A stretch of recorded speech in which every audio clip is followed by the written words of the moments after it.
Shalom family, it's your man Elijah. Thank you for joining me at Unsectarian Wisdom. And as usual, I'm a wise, wealthy, rich, celestial being that is loved by the Most High Creator. Family, we jumping back into the knowledge book today. This is going to be part 2 because I didn't go back and give my commentary. Remember I said for now on, I'm going to go ahead and just read through the chapters, and then I'm going to go back and reread it to give my commentary on what I believe I'm reading in this chapter, to trying to give people understanding what's going on. So this is the second part to that because I didn't get to do it yesterday. So if you don't want to listen to this, because remember, I already did a video where I read through, I'm reading pages 59 through 69. I read those yesterday, posted a video, but I didn't get to go back and do my commentary. So this is a commentary.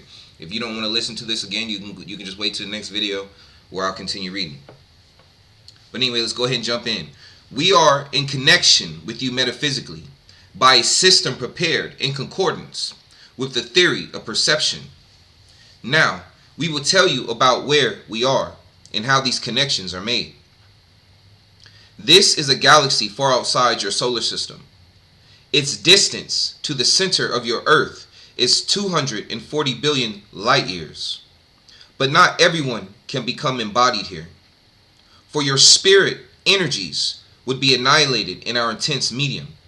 For this reason, always package program is used.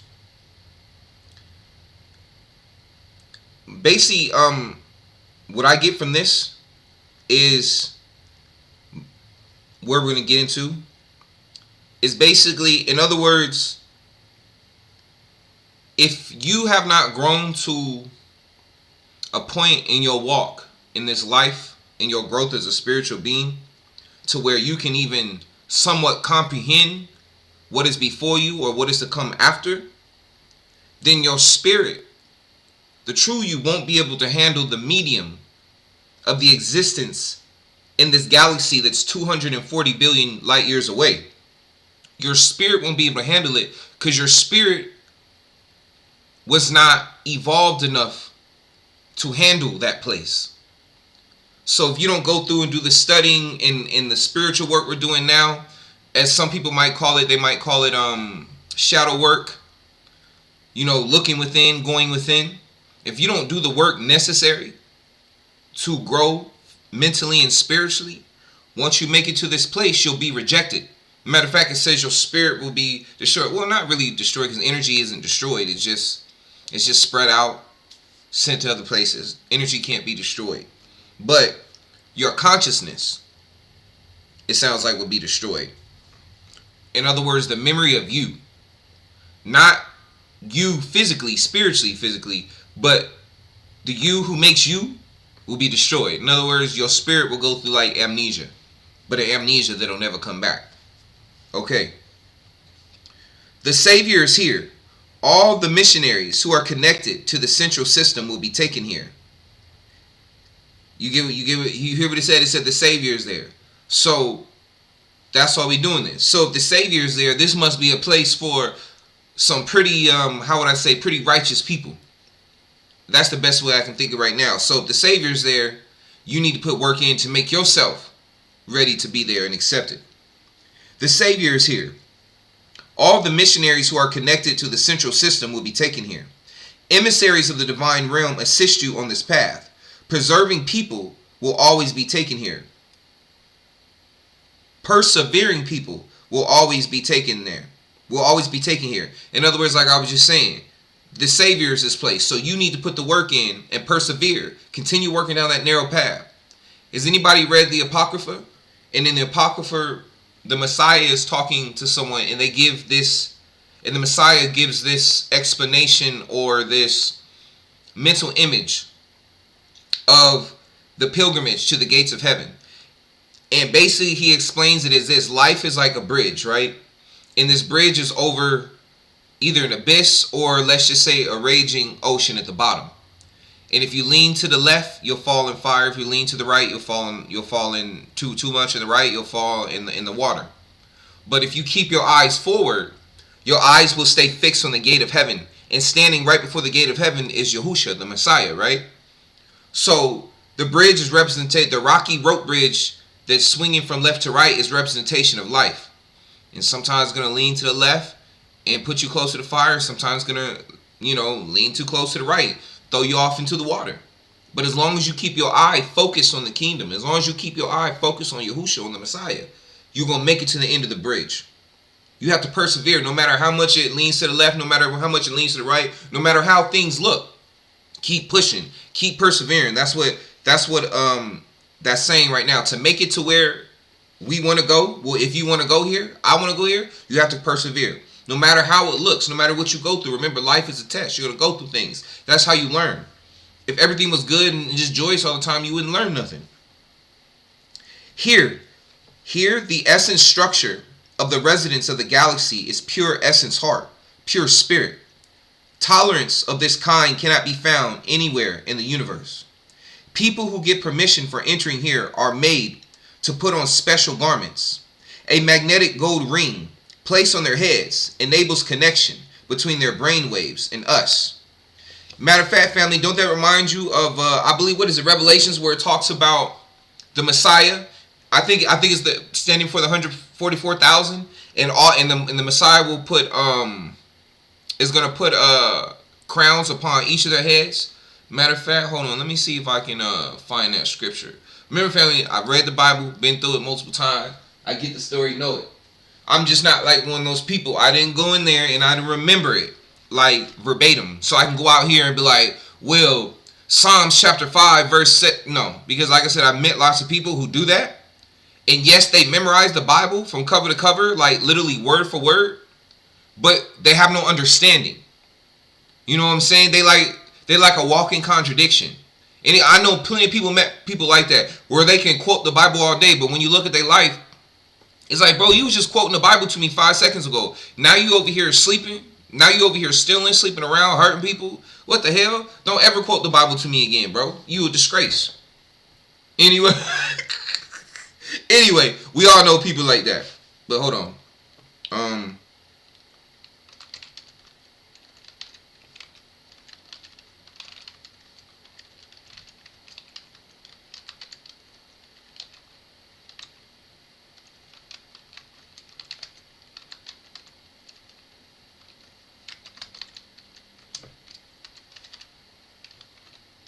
Give me a second, family, because I want to, since we got time, shoot, we just going slow, so let me,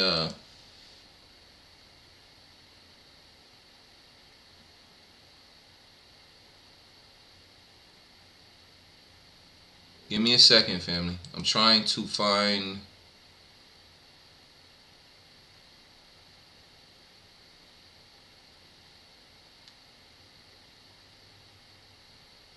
aha, here we go, hold on. Give me a second, family. I'm trying to find it. Okay.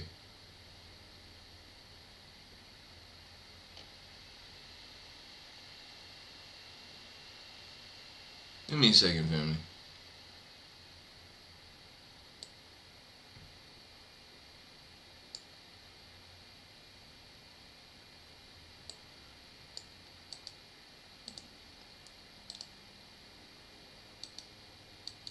Because I want to make sure you guys, I want to try my best to make sure you guys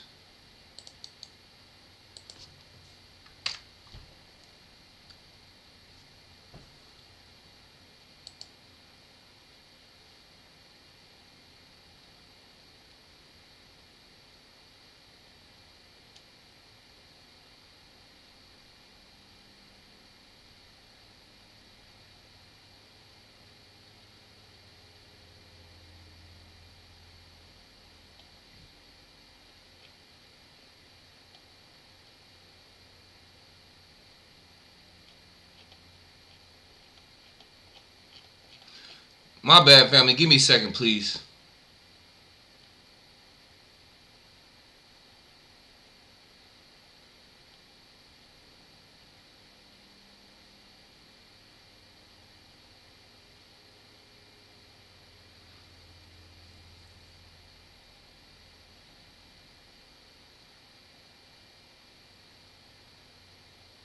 Okay, well, honestly, there's so many scriptures, family. But I'm going to go ahead and I'm going to click over and I'm going to show you these few. Okay, so we got Revelations 2:10. Fear none of those things which thou suffer.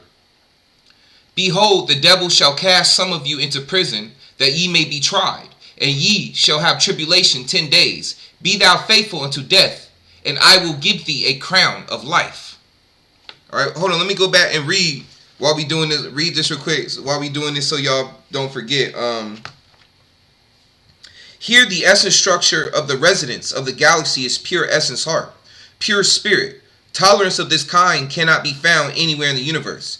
People who get permission for entering here are made to put on special garments. A magnetic gold ring placed on their heads enables connection between their brainwaves and us. All right, let me read that again. Fear none of the Revelations chapter 2 verse 10. Fear none of those things which thou shalt suffer. Behold, the devil shall cast some of you into prison, that ye may be tried, and ye shall have tribulation 10 days. Be thou faithful to death, and I will give thee a crown of life. Behold, I come quickly. Hold that fast which thou hast, that no man take thy crown. That was Revelation chapter 3 verse 11. Revelation chapter 6 verse 2. And I saw, and behold, a white horse, and he that sat on him had a bow, and a crown was given unto him. And he went forth conquering and to conquer. Okay, and there appeared a great wonder in heaven, a woman clothed with the sun and the moon under her feet, and upon her head a crown of 12 stars, representing the 12 tribes of Yisrael, right? That's what those tribes represent. Revelations 14:14. And I looked, and behold, a white cloud, and upon the cloud sat like unto the Son of Man, having on his head a golden crown, and his hand a sharp sickle. And when the chief shepherd shall appear, ye shall receive a crown of glory that fadeth not away. Peter chapter 1, chapter 5, verse 4. Blessed is the man that endureth temptation, for when he is tried, he shall receive the crown of life, which the Lord hath promised to them that love him. All right, I think I made the point, family. So there goes the number 12. So I'm gonna go ahead and keep pushing. I think I made the point right there. All right. So let's get back to reading. Here the medium is perfect. The medium is perfect, and there is nothing you cannot attain through thought. Names of the residents of the galaxy are specified by colors. This place is just like the inside. Hold on, let me go back. Here the essence structure of the residents of the galaxy is pure essence heart, pure spirit. Tolerance of this kind cannot be found anywhere in the universe. People who get permission for entering here are made to put on special garments. A magnetic gold ring placed on their heads enables connection between their brain waves and us. The medium is perfect, and there is nothing you cannot attain through thought. Names of the residents of the galaxy are specified by colors. This place is just like the inside of a prism. Okay. One lives in such a medium of colors that these colors are unknown to the world, human. One lives in such a medium of colors that these colors are unknown to the world of human. For this reason, they cannot be named. Each color has hundreds of thousands of nuances. You can easily establish connection with the owner of the color you think of. Our connection with you is governed. You know what this almost sounds like too, family? It sounds like your spiritual aura. I forget what it's called, but there's certain glasses or technology they have that when you look behind the lenses of this technology, you can see different auras. Everybody has an aura around them. And to me, this is what it sounds like, is that those auras, certain people have different color auras, which will tell you who you are. It'll show your vibrations. It'll say something about you. Okay, hold on. Let me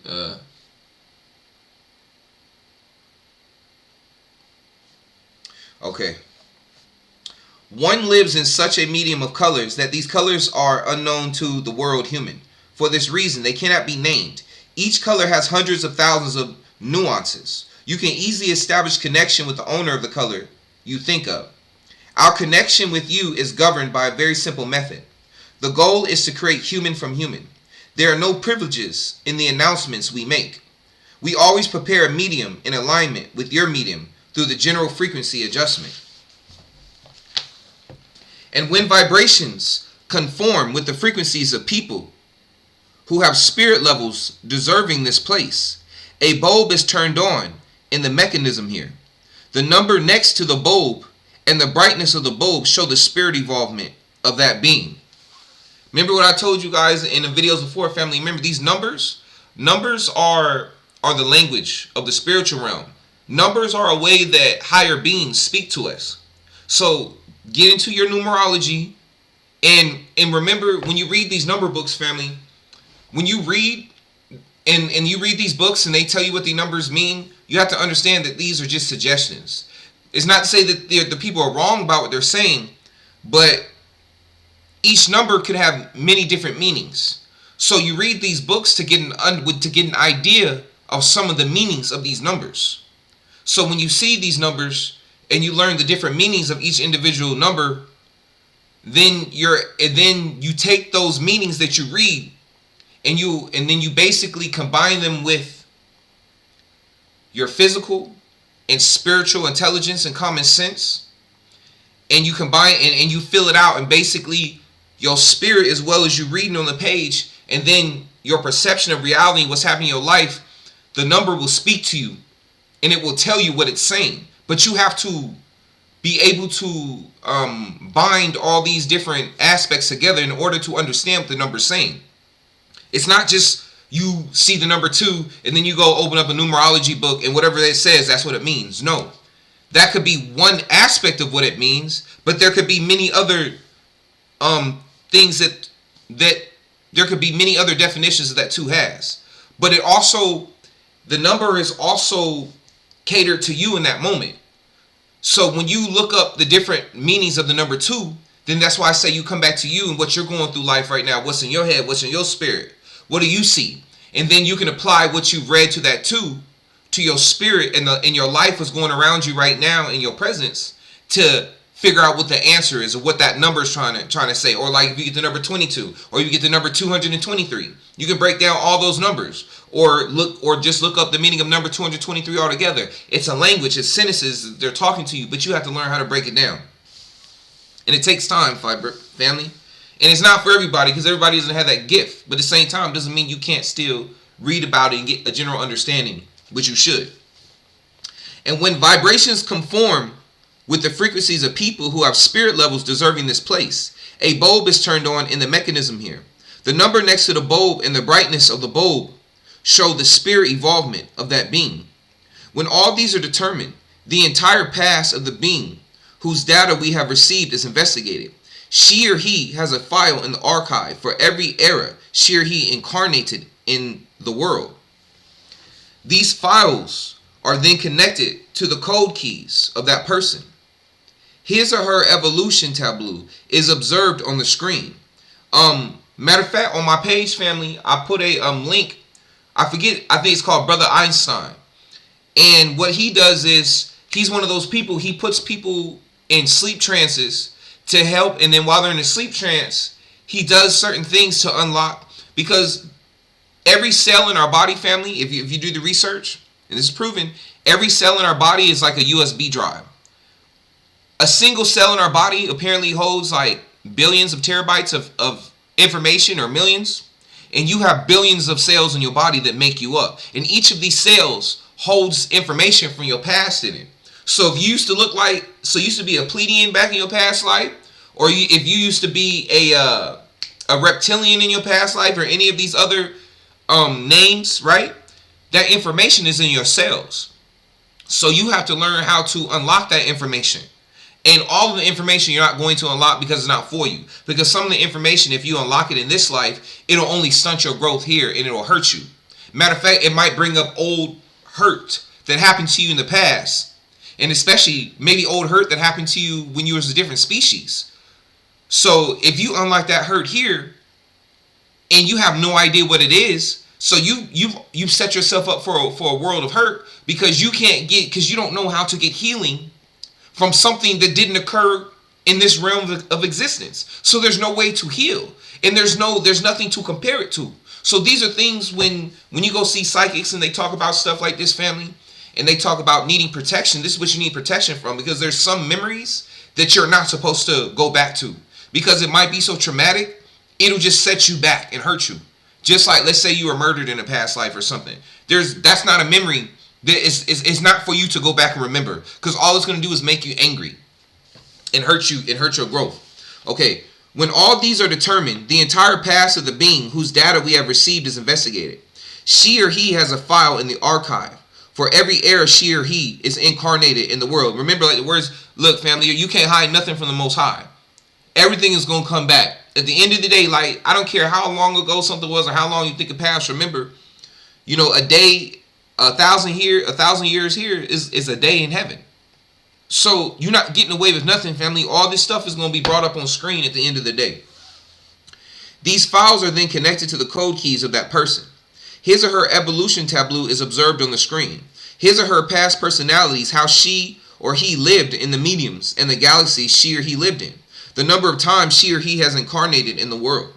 His or her evolution until she or he was connected to the central system are all determined one by one. And then the being is given a mission according to his or her spirit level. And connection is made with him or her. His or her past and who she or he is clearly told him or her. The mission is required from him or her. The mission required from him or her is mission.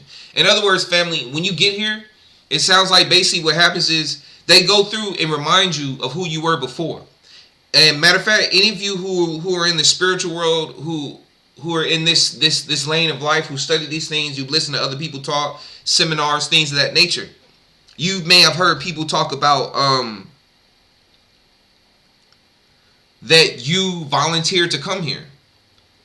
And when you go back, you might, look, some of you might go back, and one of y'all watching now might go back and realize that they're going to tell you, hey, bro, you were Moses back in the day. Hey, bro, you were Joshua back in the day. Hey, bro, you were the Levite priest Aaron back in the day. Hey, bro, you were Samuel back in the day. Hey, bro, you were Saul back in the day. You know, you were Diana back in the day. You were Mary Magdalene back in the day. You know what I'm saying? You were Diana. You were Dina back in the day. This is what they'll tell you. And then they might sit there and tell you, be like, hey, you chose to come back. You chose to go there and do that probation because you went to go help people ascend like you. Because if you wouldn't have went and took on this mission, people will be trapped there in the cycle of birth and death and you know, rebirth, in the cycle of reincarnation within whatever reality they live in, whatever dimension. And so they're going to tell you, you're a higher master, you're ascended. That's why you chose to go to help those people finally get out of that cycle of life and death, to accept to see, not accept, because it's free will, but to see the truth and decide if they want to finally leave or if they want to stay there in hell. Anyway. And then the being is given a mission according to his or her spirit level. Hold on, no, I read that. Let me go. And connection is made with him or her. His or her past and who she or he is clearly told him or her. The mission required from him or her is mentioned. The missionary's connection on his or her own level occurs with humans on varying spirit levels. Hold on. The missionary's connection on his or her own level occurs with humans on varying spirit levels. When the missionary meets a person whose spirit level is close to his or her medium, she or he gives a signal, like the ring of a bell beside his or her bowl. This signal is for the investigation of the personality and the spirit level of that person. Family, and matter of fact, here's another thing to talk about. Anybody ever get a random ringing in your ears? And it's not only from people who've been in war or people who, you know, who've been in situations where their eardrums have been messed up. That ringing, family, that's a signal that the spirits are talking to you. Like, you ever been sitting somewhere just maybe meditating or minding your business or in class or work, just somewhere, and then all of a sudden you hear that? It's almost like a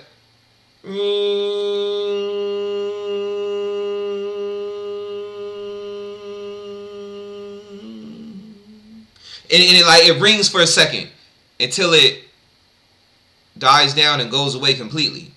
That's what they're talking about right here, family. So some family, when you hear those rings, and I forget exactly, one side is like telling you, I forget which side, I forget exactly how it works. But it basically, one side, if you hear it in one side, it's telling you that it's a download. it's telling that you're getting a download, and the other one I forget. But basically, that ring, family, that's a signal that there's spiritual beings talking to you and they're around you. So know that that's what that is. And basically, it's saying is when these spirits go around and they're reading your spirit, they're looking at your aura. They're, you know what I'm saying, they're seeing who you are, and that's who they choose to help because they see that your consciousness or your belief is close and on par with their beliefs and their conscious. The missionary can, okay, hold on. If this spirit is suitable for the medium in which she or he is going to, hold on. The missionary's connection on his, oh man, how did it do that? It wasn't supposed to, hold on family, my bad. It did the pause thing. It wasn't supposed to do that. Oh man, I hate when that happens. Hold on family. Okay, I should have left that up. Hold on.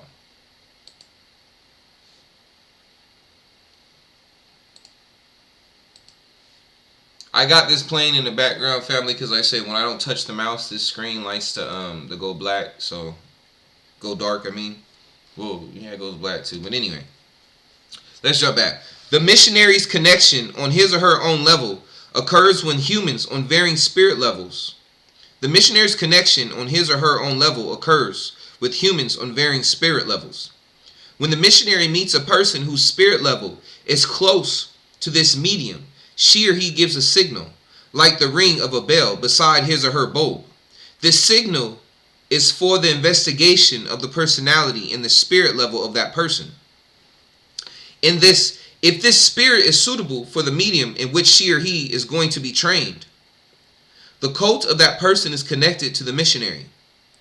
In other words, family, it's like talking about an angel. Once again, if the angel, reads your spirit, reads your mind, looks through your life and sees where you're going, the angel might be like, okay, yeah, this person is who I need to get done what I need to get done, that is required of me for my mission. This is the person I need to reach the people, the right people. And the person, and basically what's explained is, obviously the person doesn't even know this is going on. This is like people when they have lives, and like if you ever hear people who go through spiritual transformation, they tell the stories like, man, I was living this life and something's going on, and one day something just, I don't know what happened, something just changed. Like my life just changed overnight. That's basically what we're talking about right now, what's happening. You might not know an angel, you might be doing your thing today, not thinking nothing, and not knowing there's an angel around you right now, looking at your spirit, looking at your aura. Basically, what's it called? What's the word? Going through a checklist, checking you out, seeing if you're good enough for whatever it is they're looking for. That's the best way I can explain that. If this spirit is suitable for the medium in which she or he is going to be trained, the cult of that person is connected to the missionary. In other words, you're connected to the angel. The angel probably becomes like your guardian angel in a way at that time. You have multiple guardian angels, family, depending on the situation in which you're going through. You have one from birth, and you have different ones depending on your missions. Though the established thought bridge that person instinctively calls the missionary, these unifications are coded by the command of the center that you call the divine realm. Hold on. If this spirit is suitable for the medium in which she or he is going to be trained, the cult of that person is connected to the missionary. Through the established thought bridge, that person instinctively calls the missionary. In other words, it's talking about, you ever had random thoughts that pop in your head, family? And you're like, how did I get there? Was I thinking about that? Or he's talking about downloads. Like I'm talking about the ring and how I told you the ring is a download. That's what it's talking about. You're establishing a psychic connection between the two of you. Even though you can't see them, their thoughts are being transplanted into your mind, into your spirit. Through the established thought bridge, that person instinctively calls the missionary, or the consciousness, or a guardian angel, whatever you want to call it. They'll tell you it's your consciousness, or it's just you talk to yourself. These unifications are coded by the command of the center that you call the divine realm. Goodwill, tolerance always makes you gain a code key. God assists each of his servants. Everything begins with evolvement.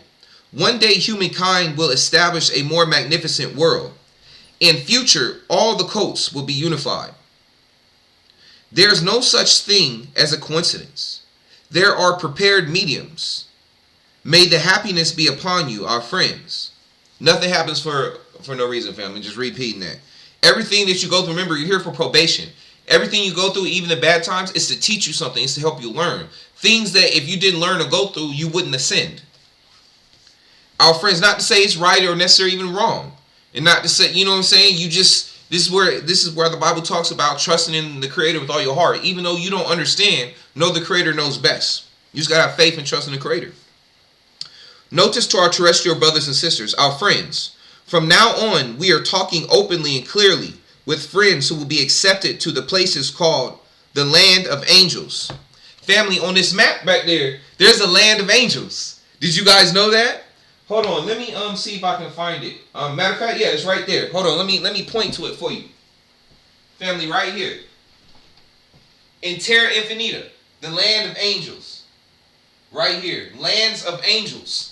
Family, I say it all the time that this stuff is connected. Hold on, let me see if I can find a picture of it, because I don't think it's in the books that I have. I don't think they bring up hold on, let me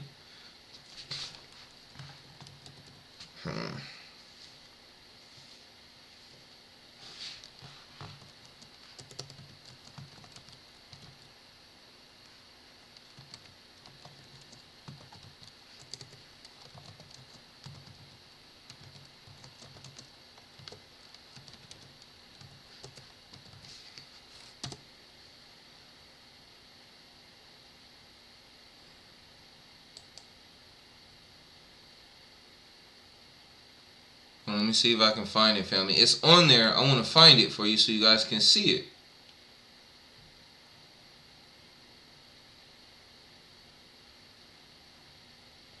Dang it. Okay. I think...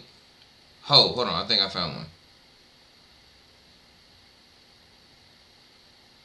I did, but is it going to clear up? Because I don't want to have to go all the way over there and...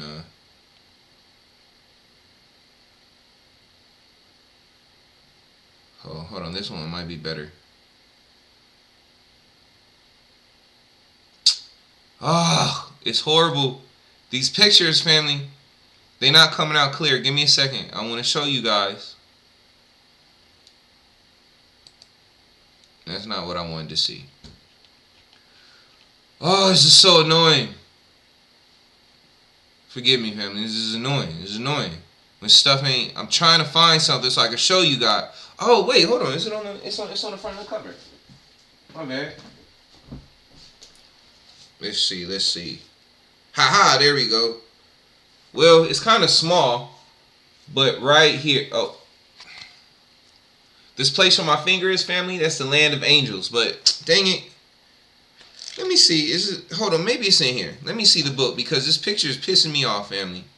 I want to show you, but I can't find one that's clear. But I want to show you that it's in here, so you know I'm not lying to you. I'm trying to tell you, family, all this stuff is connected, man. Haha. Okay, this might be better. Hold on. Man, that ain't better, man. Oh, this is so annoying. I hate when this crap happens, man. You be trying to teach people stuff, and stuff gets in the way, man. Hold on.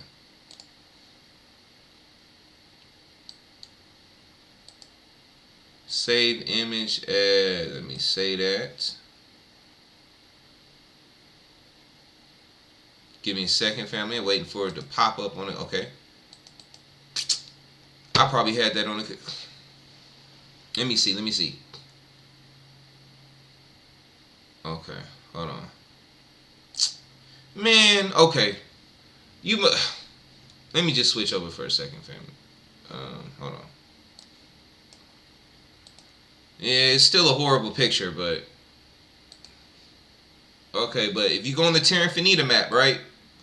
This right here where my mouse is, this is the land of angels right here. That's supposed to be Jupiter. This is Mars above that. But this is supposed to be the land of angels right here. Let me go through the book real quick, family, because maybe there's... I want to...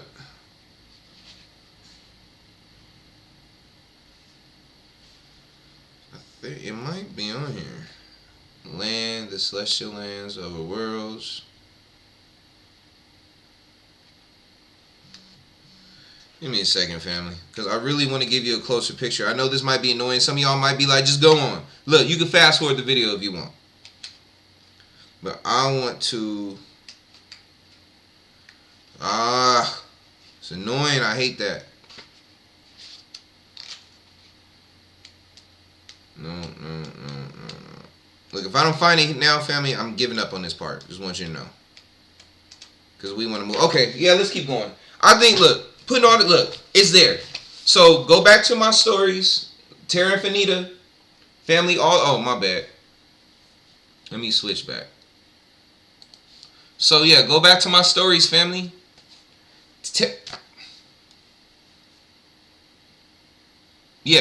Terra Infinita. These books. All this connected. Biblical book. All this is connected, family. All right.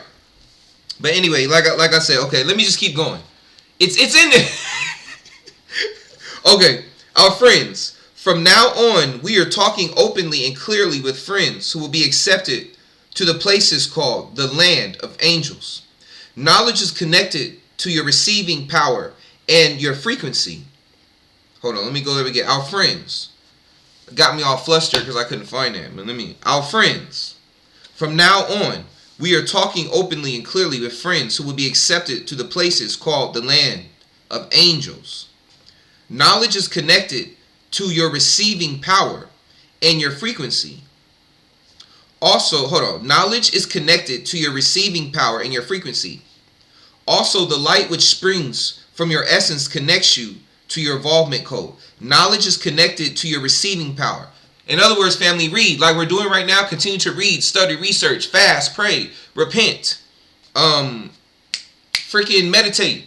All this is for the betterment of you, of your mind, of your spirit, to upgrade your knowledge and wisdom level so that you can ascend. You need more knowledge and wisdom to ascend, family. You cannot ascend without more knowledge and wisdom, understanding. With all thy getting, get understanding. What is this evolvement? Hold on. Knowledge is connected to your receiving power and your frequency.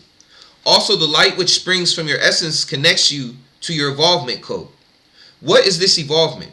We have explained this to you many times due to various reasons, and we have to talk about the same subject. The same theme again and again. Our goal is to place the subjects that we emphasize by these repetitions in your memories. Now, we will convey to you its scientific side. In other words, family, remember, practice makes perfect. Repetition, repetition, repetition. You forget something you only talk about once or think about once. Repetition. All the seeds, okay.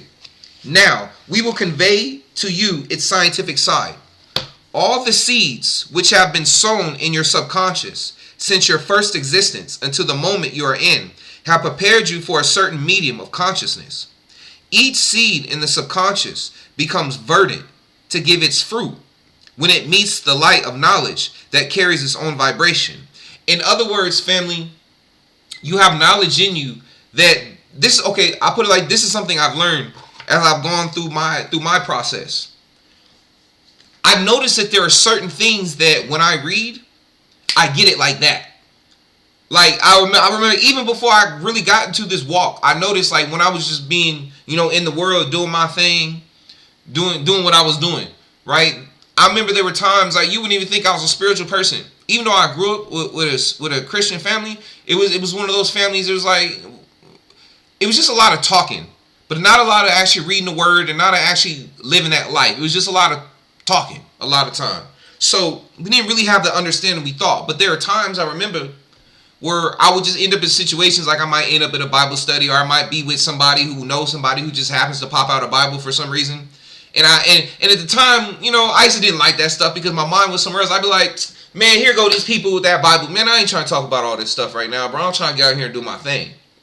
But I remember there were times like they would read it and it would be the Old English Bible. And they'd sit there and say stuff. And when I just be like, okay, let me just go ahead and listen. Just get out of here real quick. And there are times where they sit there and say stuff and I'd be sitting there listening. And I'd be like, okay, this is what it says. And they sit there and look at me like, what? And I'd be sitting there like, yeah, okay, can we go now? Like, but I wouldn't be trying. But as I've gone, and this is not the gloat. What I'm saying is because as I've gone on, I've learned this because this is the same for a lot of people. I'm not special in this manner. There are things that as I've basically given my life to seeking this knowledge, to serving the Creator and spreading this knowledge.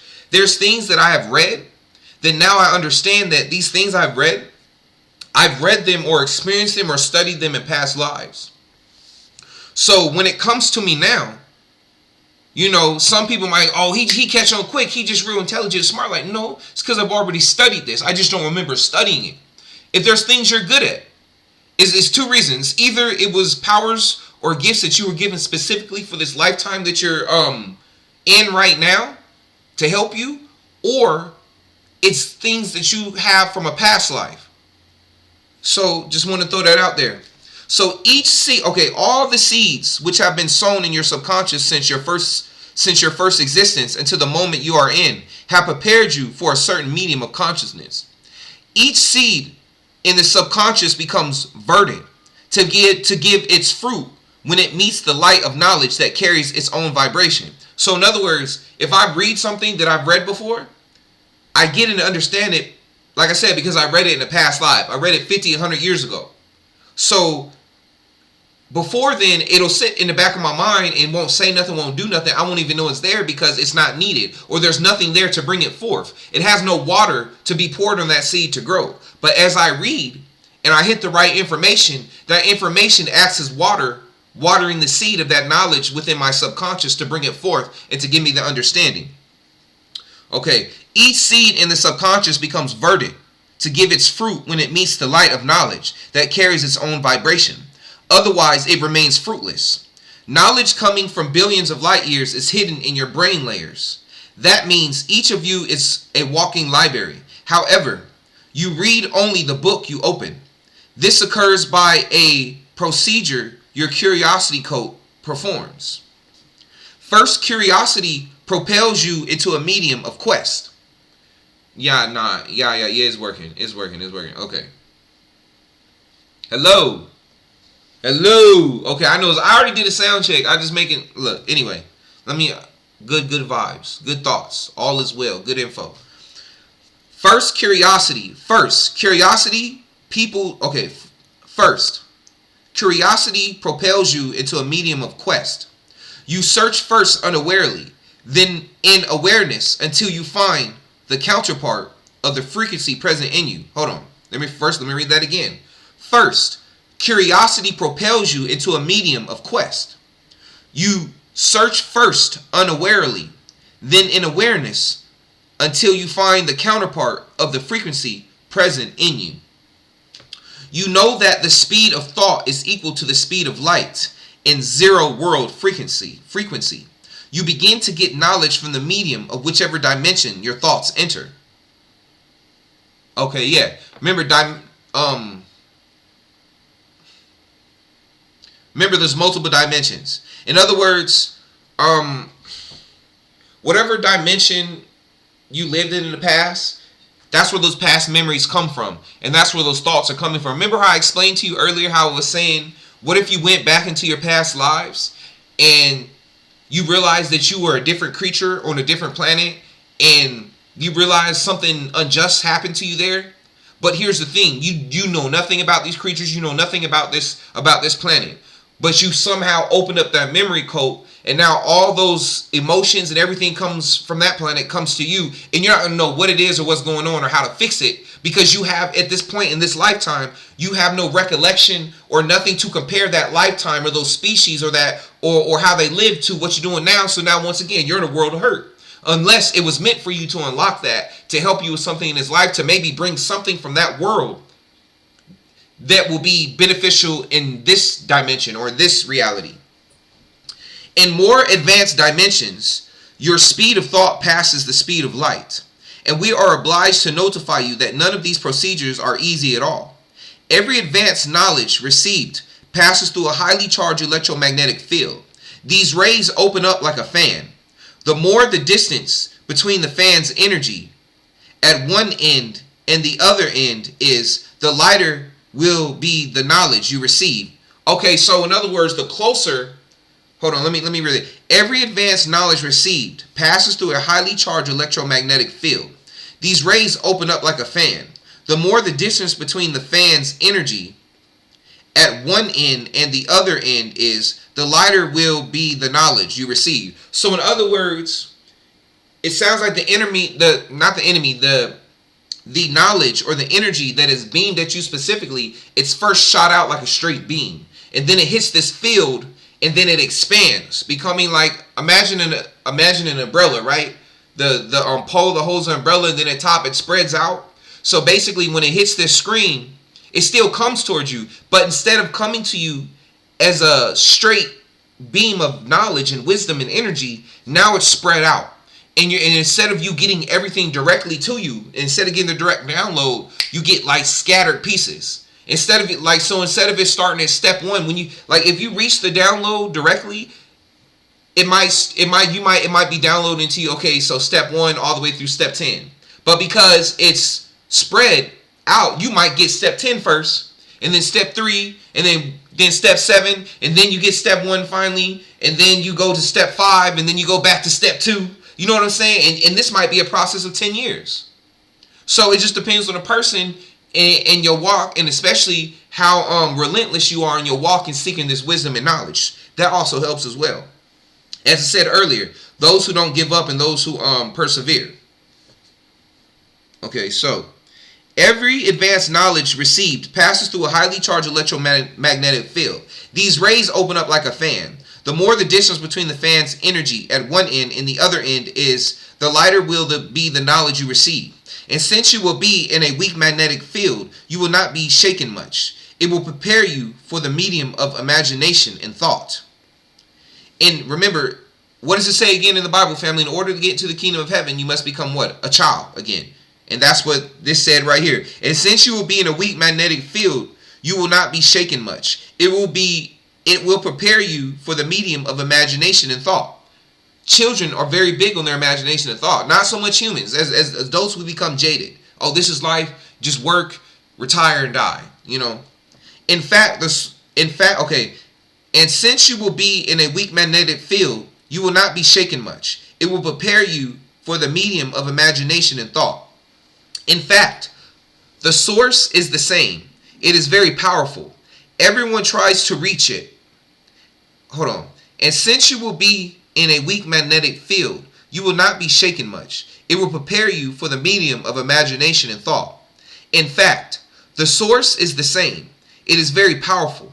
Everyone tries to reach it. However, in accordance with the theory of perception, a human has to pass his or her essence through the medium of evolvement first, so that his or her brain energy will not be damaged in those powerful magnetic fields. Once again, family, you have to take your mind out of the box that the world has put you in. You cannot ascend until you're able to accept the wisdom and knowledge of the next level. If you cannot accept the wisdom and knowledge of the way of life of the next level, you're not going to ascend, because your spirit's not going to be ready. You're not going to be able to handle it. You're going to go crazy. You're going to die. You just won't make it, because you can't accept the truth, because you didn't accept it here and receive it here. It starts here. You cannot go there until you go through the training here and get the acceptance and understanding here first. So in fact, the source is the same. It is very powerful. Everyone tries to reach it. However, in accordance with the theory of perception, a human has to pass his or her essence through the medium of evolvement. Go through this probation first, so that his or her brain energy will not be damaged in those powerful magnetic fields. This is a necessity of evolution. Only then can you cover the distance according to the law of graduation.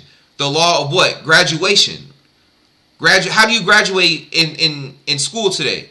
Whether it be high school or college, you have to go through many years of studying, through many different classes, through many different subjects, and then at the end of the day, you take a test to where they say if you're good enough to move on, and you graduate if you pass. That's what we're talking about. Listen to the words. Listen to what we're talking about. This is a necessity of evolution. Only then can you cover the distance according to the law of graduation. You know that everything in the universe is infinite. Evolvement too is interminable. So in other words, family, we're always going to be evolving. It doesn't matter what life you live in. You're always going to be evolving. It never ends. There's no end to the Most High's wisdom. Right? I was talking about the Tower of Babel the other day, and I tried to explain the best. So if you build the Tower of Babel with your hands, with flesh, with only man's knowledge, it's going to fall down, because you're not doing it the way you're not truly understanding. But if all the earth comes together spiritually and builds the Tower of Babel spiritually, then that's the tower that the Creator wants. because that one won't be knocked down. Because once that tower reaches the top of the firmament, we ascend. But if you build the tower out of physical things, and then think about this in the Bible, this is the two stories of Tower of Babel. When the physical tower was destroyed, what did the word say after that? It says everyone was scattered, right? Why? Because the enemy saw what, if everybody came together, he saw what they were capable of in the physical. But he also thought, man, imagine if they all came together spiritually. They could do even greater things. Once again, these books right here go back to it. They go a lot into spiritual technology, and that's how we're supposed to ascend. So basically, they knocked the first tower down because they saw it wasn't God, it was the enemy. Because they like, yo, look what they can do if they come together. So imagine if they all stayed together and came together spiritually. So what they did is they caused separation between everybody and spread them to different corners. Because if people stayed connected and rose spiritually and learned to rise spiritually instead of physically, then we would have escaped from the dome. We would have ascended. We would somewhere else. But then the man-made matrix wouldn't have had any more souls. This is what you got to understand, family. There's two sides to every story. This is a necessity of evolution. Only then can you cover the distance according to the law of graduation. You know that everything in the universe is infinite. Evolvement too is interminable. In other words, yeah, everything is infinite. And what I was saying again, family, is every lifetime you go through this reincarnation, life and death, death and rebirth, right? Each time you come into another world that has a new tower that needs to be reached. You will never ever reach an end. If you ever reach an end, then that means there is no creator. That means that there's nothing to learn. That means there's nowhere further to go. You might as well stop and give it. You will never reach the end. That's the whole point of this life in different worlds, is because the creator's mind is ever evolving, ever expanding. Anything is possible if you believe it and you continue to go that path. But if you give up and say that you know everything, what else is left? This is something you have to understand about the Most High. Even if we talk about we live in a dome, and like I'll put it like this. You can learn everything within a certain lifetime or within a certain dome or hemisphere, but you'll never learn everything for everything, I guess. You can learn everything within a room. And, okay, let's say you went in a room and it says you cannot leave this room until you learn everything that you can in this room. But once you, so let's say then now once you go in this room and you learn everything in the room, there's nothing else to learn. Do you just sit in the room and don't grow anymore? No. You leave that room and go to the next room and start learning the next thing. And that's another way of explaining this reincarnation. You learn everything you need to learn for this lifetime. Now it's time to leave this avatar, and your spirit needs to transfer and go to another avatar so you can start the learning process again. And this is an eternal thing. You never stop learning. So here we go. This is a necessity of evolution. Only then can you cover the distance according to the law of graduation. You know that everything in the universe is infinite. Evolvement too is interminable. Each dimension you enter prepares you for a new evolvement, and that evolvement leads you to a new dimension. You reach such a state that at last you become a light. For this reason, each dimension you enter prepares you for a new evolvement, and that evolvement leads you to a new dimension. You reach such a state that at last you become a light. For this reason, we call all our friends who have reached the boundary of this evolvement our light friends. In other words, family, like I was saying, when you're in that room and you learn everything, now you become a light to help everybody else in that room escape that room so they can go to the next room. Because suddenly a bulb might turn in your head and be like, oh, this is okay, we've learned everything, this is how we get out the room. Each one teach one. Each one turns around and helps the next person up. On the path of light on which you walk, that which will open the first gate for you is your evolvement. Then comes your frequency, then your perceptions, that is your six senses. Your six senses develop, become powerful together with the magnetic mediums in which your galaxy, your six senses develop, become powerful together with the magnetic mediums in which your galaxy enters. Its strengthening elevates your frequencies. Your six senses develop, become powerful together with the magnetic mediums in which your galaxy enters. Its strengthening elevates your frequencies. Hold on, I gotta read that again, family. My bad. I'm kind of, hold on. On the path of light on which you walk, that which will open the first gate for you is your evolvement. Then comes your frequency. Then your perceptions. That is your six senses. Your six senses develop, become powerful together with the magnetic mediums in which your galaxy enters. Its strengthening elevates your, hold on. Your six senses develop, become powerful together with the magnetic mediums in which your galaxy enters. Its strengthening elevates your frequencies, provided that your frequency rises together with your evolvement. Helping powers unknown to you will help you, and they will guide you in every step you take and will enlighten you. What I get right here, family, is basically talking about everything as you cross over.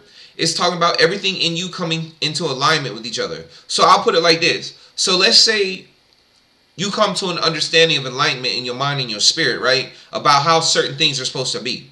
Like maybe you sleep around a lot, and maybe you come into alignment and your mind tells you, and you understand why you shouldn't sleep around, but yet your body continues to sleep around. So basically, there's confusion there.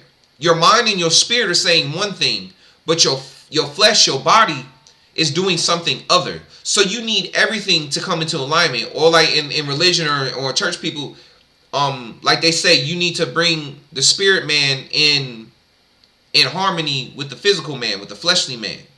You know, you got to give over the power of your flesh to your spirit, so your spirit can lead you and not your flesh, because your flesh is going to lead you to pleasure and everything that's going to keep you stuck here in the cycle of death and rebirth.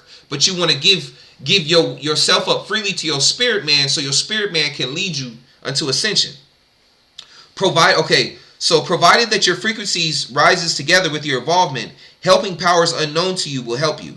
This is where Yahusha and all the different prophets and stuff come in their reading and studying. Study to make yourself approved, line upon line.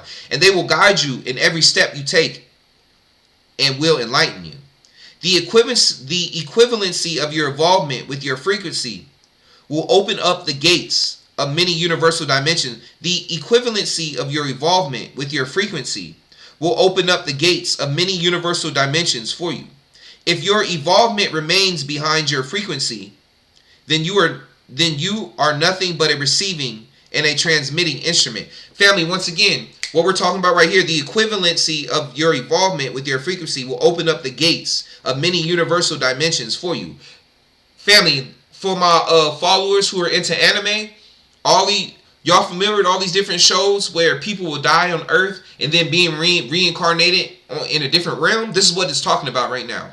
Different existences, different places that your mind and spirit will be open to going, if you put the work in. This is the reason why religious books have tried to prepare you for the involvement medium until today. You see the truth and you overcome your fears in proportion with the consciousness you gain. Hold on. This is the reason why the religious books have tried to prepare you for the involvement medium until today. You see the truth and you overcome your fears in proportion with the consciousness you gain. This fear is the kind of fear we mentioned. You cannot overcome your fears by telling yourselves, I am not afraid. It's a start though, family. It's a start. So do that. Your words have power. It's a start. But obviously your actions have to follow that too. But that's a start. First of all, you have to gain a consciousness in every subject. This goes back to me, family, like I said, line upon line, precept upon precept, here a little and there a little. With all that get understanding. Don't just read the Bible, read the Quran. Don't just read the Quran. Read the Book of the Dead, the Egyptian Book of the Dead. Don't just read the Egyptian Book of the Dead. Read Buddhist texts. Don't just read the Buddhist text. Read Hindu text. Don't just read the Hindu text. You know what I'm saying? Read about there's so many different religions. Anyway, you get my point. You study these things and read them so you get understanding, so you no longer fear them. So now that you understand something, you no longer fear it. So now you can go ahead with your life. That's what it's saying. You cannot overcome your fears by telling yourselves, I'm not afraid. First of all, you have to gain a consciousness in every subject. Fear is having hesitation about the unknown. This is your primitive instinct. However, when you know the origin of something fully and you go into it, then your fears are annihilated. Just like I was just saying. Fear is nothing but a primitiveness, a conditioning to keep you stuck in this particular realm so you don't move on to the next. Actually, you should be afraid of the harm that will come to you from the mediums you presumed you gained. The fearlessness we are talking about is not a blind, unconscious fearlessness. Yeah, that doesn't mean go jump off a mountain without a parachute and be like, because I'm fearless, I'm going to survive and not get hurt. It's not saying be ignorant. It's not saying, don't listen. Like, especially, like, I've been in situations where I've been around people and I couldn't help it, but something in my spirit just wouldn't let me rest. And it was like, you need to get away from these people. You need to get, because they just no good. There are times where you listen to your spirit. And then there are times where, your fear is unfounded. And it's not that anyone's done anything or situated. It's just you don't understand because maybe someone lied to you about something. That's why you seek and you study to make yourself improve. That kind of fearlessness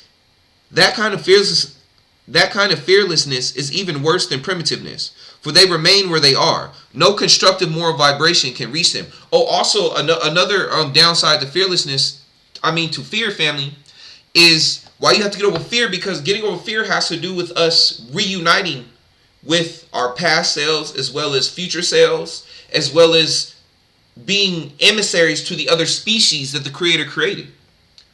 Like, you can't have fear in your heart, because fear can cause prejudice. Fear can cause, like, for instance, when you have an animal cornered, right? A wild animal, what are they? They're scared. They're fearful. And what do they say? What's the worst thing you do? Corner an animal. Because at that point, they're so scared.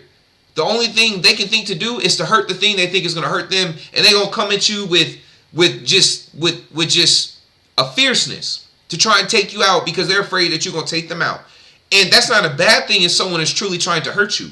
But it's a bad thing when the spirit or the Creator or the universe is sending something to you to help you grow. But because of how it looks or because of your lack of understanding, instead of you listening to it and helping it, you try to kill it and destroy it, or it ends up killing you because of your fear, because of your lack of understanding. So know that fear can also be taken, like I said, fear, like if someone is truly hurting you, people understand fear. But if it's not someone who's hurting you and you let that fear cause you to hurt someone or do something destructive, then that fear is a hindrance to you. So I hope I broke that down. This is why, that's another reason why it was saying earlier that not many people make it. Remember the galaxy where it's saying the Messiah is, where it's 240 billion years ago? The reason a lot of people don't make it is because of their intolerance of others. This is not a speech on today in society and tolerating people just doing what they want and just accept, like, if someone decides they wake up today and decide, I want to be a dog. No, it's not what it's talking about. But it is saying this, but I will say this though. If someone pretends they want to be a dog, I don't have to accept it mentally, and because I know he's not a dog. But at the same time, it doesn't give me the right to put my hands on this person to hurt this person. So that matter of fact, my tolerance might be to just be friends with that person, maybe. And especially if I'm a spirit. Now, I'm not saying do this to anybody. Every situation is special.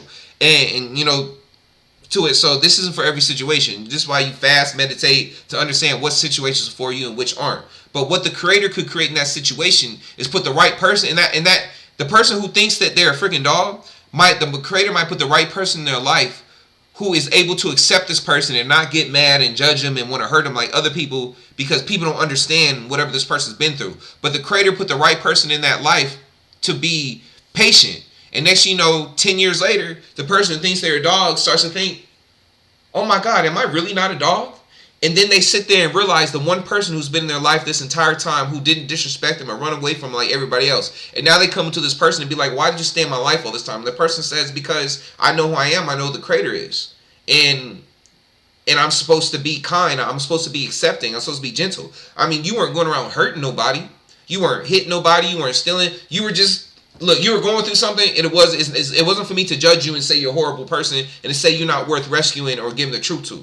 It was just for me to sit by, continue to live my life, mind my own business, and through us knowing each other, I planted so many seeds that when you finally came to the realization that you were wrong, who'd you think about? You thought about me, the one person who's accepted you this whole time and didn't run away from you and judge you and try to hurt you. And now you come to me, and now The Creator has opened up a situation to where now I can talk to this person and help this person get free, help this person get better. This is how you have to look at life, how things work at times, family. That's where, like I said, that kindness comes from. This is where that acceptance. Because once we leave this creation, family, you don't know how you're going to look on the other side. Look, you might come in a body that looks like this again, but you might have brothers and sisters who are also spiritual brothers and sisters. They might have a body of a freaking lion, or a body of a dog, or a body of a bird. And they might be like 6 feet tall, walking on 2 legs, and they come up to you talking clear English or whatever language. And you can't be like, oh my God, no. And then next you know, you strike out and attack them. Because then they go look at you like, you old racist, prejudiced, old MFer. Who you to judge me? Matter of fact, how'd you even make it to this realm if you're going to be judgmental? Like, family, this is what people feel. Like, just because people aren't outwardly racist, people can feel your negativity. People can feel your prejudice in your actions. Even if you don't say with your words and necessarily be very violent, you can tell a prejudiced person by how they treat you. About how maybe they clutch their purse. Or because when they see you coming, they cross the street. You say hello and they won't say nothing to you. You come near them, they ignore you, act like you're not there. Or even sometimes they'll talk to you, but they talk to you condescending. Or you can see how they look at you, or you see how they treat other people that look like them compared to you. You end up in situations where you might be the only person of a certain tribe there, but everybody else is of the other same tribe. And now you're in a situation, they all together talking, and you just in the corner eating a sandwich by yourself, wondering like what's going on. Because there is no there's no acceptance of all of the Creator's creation. But let me go ahead and keep going. First of all, you have to gain a consciousness in every subject. Fear is having hesitation about the unknown. This is your primitive instinct. However, when you know the origin of something fully and you go into it, then your fears are annihilated. Fear is nothing but a primitiveness, a conditioning. Actually, you should be afraid of the harm that will come. Actually, you should be afraid of the harm that will come to you from the mediums you presume you gained. The fearlessness we are talking about is not a blind, unconscious fearlessness. That kind of fearlessness is even worse than primitiveness, for they remain where they are. No constructive moral vibrations can reach them.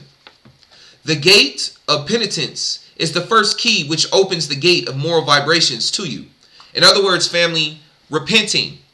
You cannot come unto the Most High or the Messiah unless you have a broken heart and contrite spirit. You have to be sorry for the things you've done in the past. You have to come to an understanding. And not only be sorry, but you have to understand why you're apologizing, why you feel wrong for what you did. You can't just say it. Because remember, your heart, your spirit, you can't hide, you can't lie to the Creator because the Spirit knows your heart, your mind. They can read your thought and your spirit. So it has to be a true, genuine evolvement. So that's why it starts with the gate of penitence. What is AA? What's the first step in AA? You go and you apologize. It's like you accept your faults. You acknowledge everything you've done wrong, right? And then you go find the people you can, and the best way you can, and go apologize to them. You know what I'm saying? If you can find them, or if they're willing to accept it. But either way, you apologize. The gate of penitence is the first key which opens the gate of moral vibration to you. Moral vibrations are positive energies preparing you for evolvement, freeing your spirits from negative factors, purifying and cleansing them. The more powerfully you receive those energies, the more purified you get on the path of evolvement. Humbleness, family, meekness. Humbleness, the meek will inherit the earth. Be as wise as a snake, and right, but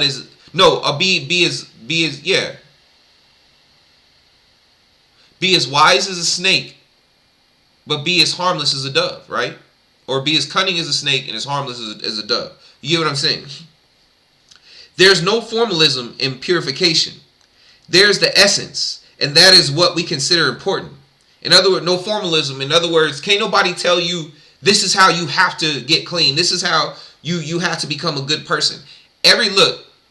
There's one narrow path, but there are many paths that lead to the narrow path.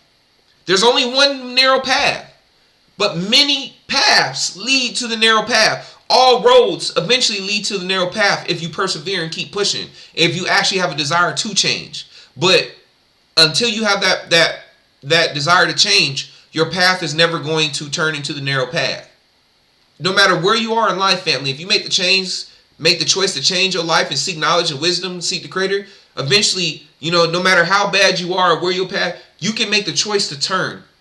And it's going to take time, it's going to work. It's not going to happen overnight. But eventually, you will turn until you meet the narrow path. Moral vibrations are positive energies preparing you for evolvement, freeing your spirit from negative factors, purifying and cleansing them. The more powerfully you receive those energies, the more purified you get on the path of evolvement. There is no formalism in purification. There is the essence. That also comes into like the Bible where it says, "Come as you are." People can be, you have to dress like this way to be purified. Now, that doesn't mean go out in the street, especially living in a society where that don't mean go out and be naked. This ain't mean one of those let people dress how you want. Remember, there's consequences, cause and effect. You have a mind, but that doesn't mean you need to be dressed up like a Muslim either, covered from head to toe. It just means have a balance, common sense. Look at your society, like, you know what I'm saying? Look at the people around you. There's no formalism in purification. There's essence, and that is what we consider important. To those who are on this path assisting lights come from the channel of the Lord. This is the reason why we call this period the period of sincerity. Hold on. There's no formalism in purification. There's no formalism in purification. There is the essence, and that is what we consider important. To those who are on this path, assisting lights come from the channel of the Lord. This is the reason why we call this period the period of sincerity. Got to have a sincere heart. Remember, you can't lie to the Most High. You can say something, talk something in your mouth all day, but really your spirit and your unconscious actions are going to show the truth. Your heart going to tell the truth. Your mind, the Most High can read your mind and your spirit. The world established by the sincere ones will be a sunny world, a golden age. There are the friends whom we select one by one and greet. And we have received the command to unify all of our friends who have achieved cosmic consciousness in the evolvement medium with our love. Some of our terrestrial brothers and sisters are curious about the number of spirits and the way they were created. Now the answer will be given to you. Spirits were not created when the world was created, but when the entire realm was created together with a cosmos. The spirit is a light of the universe. Its number is interminable, extending until infinity. The population of the world does not encompass even 1/10 of the present spirit energy within the core of the universe. A spirit completes its evolution in the galaxy medium, within the world planet, and within its own solar system. The spirit energy cannot go outside other solar systems, for it becomes annihilated in the intense energy medium. Each spirit has a separate speed of light. Beyond this, the spirits who have completed their evolution come from beyond centuries, undergoing the expiration of time. And spirits beyond these float, so to say, in their own evolutionary mediums. Let me read that. Hold on, family. Give me a second. I apologize.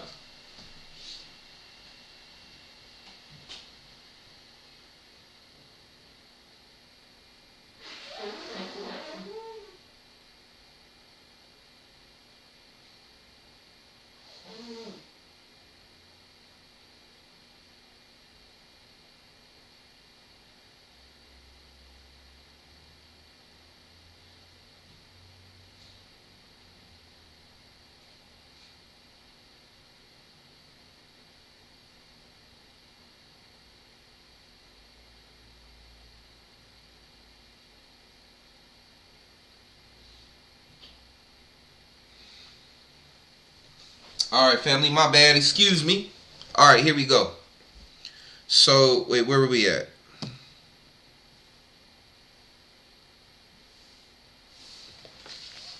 Hold on, my bad, family. Some of our terrestrial brothers and sisters are curious about the number of spirits and the way they were created. Now, the answer will be given to you. Spirits were not created when the world was created, but when the entire realm was created together with the cosmos. Like the Bible says, family, we were with the Creator in the beginning. The Creator was with us, right? The Word was in the beginning. The Word was the Word in the beginning was the Most High, and the Most High was the Word, and the Word was with Most High, and the Most High was with the Word, right? A spirit, because we're all one. And the great, remember, the Most High Creator is the main soul, is the big soul, and all the little souls are just little parts of the Creator broken off and given individuality within the creation of the Creator. So, and each individual soul is a universe unto itself. Like this body avatar I have, that my spirit, the true me, is controlling, has entities living within it, right? And I'm my own universe. And this is also talking about people not minding their own business, because each person is a universe unto themselves. I can't enter in someone else's body. My spirit can only stay in my body. Me personally. Now, other spirits who aren't in avatars, who aren't here to control the avatar and go through the probation, they can jump in different bodies. It just depends on who you are and where you are. I know this might sound confusing, but this is the best way I can explain it. Is that the ether, everything is truly the Creator. And everything is just broken off the Creator and given individuality to be its own universe, its own Creator. Some of our terrestrial brothers and sisters are curious about the number of spirits and the way they were created. Now the answer will be given to you. Spirits were not created when the world was created, but when the entire realm was created together with a cosmos. The spirit is a light of the universe. Its number is interminable, extending until infinity. The population of the world does not encompass even 1/10 of the present spirit energy within the core of the universe. A spirit completes its evolution in the galaxy medium, within the world planet, and within its own solar system. The spirit energy cannot go outside other solar systems, for it becomes annihilated in the intense energy medium. Like I said, there's two sides. Although, look, I gave you its meaning in real life here, but it also has a meaning in the cosmos as well, which is what it's explaining here. You know, in your spiritual self, this also goes back to what we were reading earlier. If your spirit is not evolved enough, it cannot, like I gave you guys the example of like my anime watchers. And you see in the anime cartoons, the characters who die on Earth and are reincarnated in different Earths, right? Or different worlds, right? Or are planted on different planets, or whatever you want to call it. If your soul and your mind and the way you walk and live your life has not evolved enough to the point, like I said before, you're not going to be able to leave this realm and go to another realm. Because you didn't evolve enough. You're not going to survive there. You're not going to be a good addition because you haven't changed your ways. You haven't come to a certain understanding to where you're capable and able, you know, and worthy of moving on to the next place. And that's why it's saying, like, if your spirit has not evolved to the point to where it can enter this other system, you're going to be on the outside of it just looking in, because you're not going to be able to enter, because it's not time for you to go there. You didn't pass the levels here. So, anyway, a spirit completes its evolution in the galaxy medium, within the world planet, and within its own solar system. The spirit energy cannot go outside other solar systems, for it becomes annihilated in the intense energy medium. Each spirit has a separate speed of light. Beyond this, the spirits who have completed their evolution come from beyond centuries, undergoing the expiration of time. And spirits beyond these float, so to say, in their own evolutionary mediums. Each spirit is sent to the world planet for his or her evolution. For the evolution, in other words, you come here for probation. For the evolution on your planet is more concrete. But the entities in other galaxies are more matured than you are. Spirits either return to the world planet again and again by their own desires, or they are sent due to necessity. That's exactly what I was just talking about again, what this has been saying, family. I'll put it like this, family. If you don't grow spiritually and mentally to see the truth of the cosmos around you, if you remain a person only of your flesh, if you remain a person who lets your flesh control your spiritual self, then once again, you're going to be caught in the cycle of birth and death, you know, of rebirth, reincarnation in this earth, because you're not going to be able to graduate and go into another universe because you did not grow spiritually. So you're going to have to come back here. So let's say you're a person who, okay, the best way to explain this, okay, this is where the Bible says do not create idols, right? The reason it says that, it doesn't mean just, family, forgive me. I apologize. I gotta blow my nose again.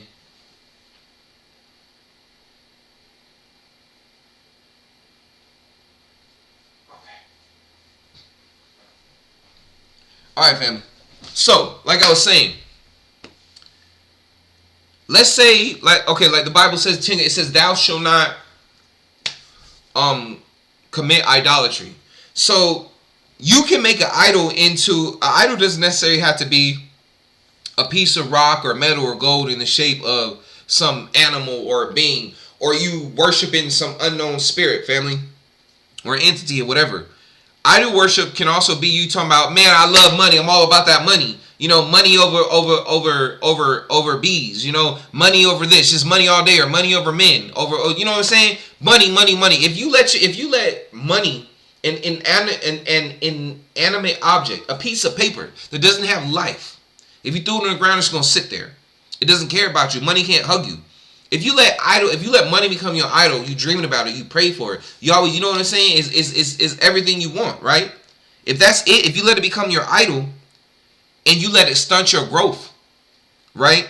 Then what you're really doing is you're causing your spirit to be drawn back here. If you never get over whatever you have an idol connection to, or whatever is taking most of your thought process and time, that desire, that thing that has a hold on your mind and your spirit, is going to cause you to come right back here to hell, or is going to cause you to come right back to this existence, to where eventually this existence will become a hell that you're not even aware of, because you're going through this life over and over and over again to the point where you're just tired and you don't know why. You can't escape because you won't get past your addictions to this place. So that's what idol worship will do to you. And it doesn't have to be money, family. You could be addicted to food. You could be addicted to drugs. You could be addicted to sex. You could be addicted to a person. You know what I'm saying? These things will cause you to come back here. This is why it's important. Let me read. Each spirit is sent to the world planet for his or her evolution. For the evolution on your planet is more concrete. But the entities in your galaxies are more mature than you are. And talking about the aliens, let's go back to Star Wars. What they've got whole, or Star Trek, they've got whole senates full of different creatures together in harmony and peace. This is what we're getting ready for, family. But the entities in other galaxies are more matured than you are. Spirits either return to the world planet again and again by their own desires, or they are sent due to necessity. Or you come back because you're a light and you're here to help other people ascend. You're here, you're here to do a specific mission. But most of the people, family, who come here, they're only brought here, honestly, because of their desires. Because they've let their desires overtake them in life and they didn't want to change, and let their ego and all that overtake them. The state of the galaxies in your solar system is a medium not known by everyone. Divine entities who possess the power of the years are embodied there in concordance with the mediums, in alignment with these galaxies. They make their connection here as current flows. Hold on. The state of the galaxies in your solar system is a medium not known by everyone. Divine entities who possess the power of the years are embodied there in accordance with the mediums, in alignment with these galaxies. They make their connection here as current flows. To create the perfect medium of creation is possibly by the evolution. Hold on. To create the perfect medium of creation is possible by the evolution of the human's own spiritual level. Like I was just saying, to create the perfect medium of creation is possible by the evolution of the human's own spirit level. Once again, family, I'll explain this to you. Let me do this again. There's a difference, like people in today's world, because we're more physical people, we think that change is, like say, if you met me today and I was broke and poor and all this, didn't have nothing, right? But let's just say I was the biggest dick ever. I was an a-hole, I was cussing people out, mean and this, I was selfish, didn't ever do nothing for nobody else, only me all the time, right? And then you meet me 10 years later and now I'm a freaking billionaire. But when you, and you think, oh, you changed, you be like, oh, he's probably changed, let me go talk to him, he's so great. But when you talk to me, matter of fact, I'm an even bigger dick than I was then. I've evolved, yes, I've changed into a bigger dick. All the money and the riches did was magnify who I was before. It didn't. There was no internal evolvement. There was no eternal change. There was nothing to make me change. I just became a bigger dick because I had more money to be a bigger dick. So this is the difference. This is the difference. Or okay, let's say you saw me today. I'm broke and stuff, right? And then you see me 10 years later. It's not that I'm necessarily broke anymore, but I have a stable job. I got a roof over my head. I'm not bothering nobody. I'm really kind. I might volunteer some. I'm always studying. I'm always doing this, right? And then sometimes in the regular world, some people might see me and be like, this nigga ain't changed. Excuse my language. This dude ain't changed. What's he doing? Before he was in the street doing this. Now all he does is read the book and study all the time. He ain't changed. Matter of fact, he got worse. He did the opposite. But not knowing that I did change. Because look who I was before. Before you hated me, you couldn't stand me. Now you hate me and can't stand me not because I'm mean. Matter of fact, you even trying to help me and lift me up. Because you see the new person I am and you love me. You're like, oh, you're so kind. You're so nice, bro. I see the change you are. Look at all the wisdom you've learned. Now I need to put some money in you. But now you hate me because before you didn't like me because I was mean. And now you don't like me because I won't conform to how you live. Now you don't like me because I don't want a BMW like you. Now you don't like me because I won't go get a degree. Now you don't like me because I refuse to just say life is just get a job, get retirement, and then die. Now you don't like. That's what I'm saying. This is what we have to understand. These physical things don't mean anything. If I was naked, you would see the true me. I'm a beast with a spirit inside of me. With the wisdom to create clothes, to adorn myself, to make myself feel more important and think I'm better than somebody else.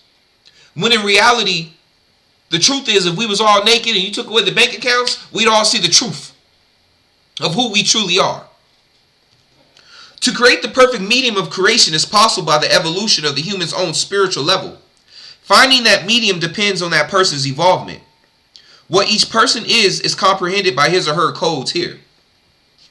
Through the medium of his or her own spirit level, a human path. Okay, hold on. Through the medium.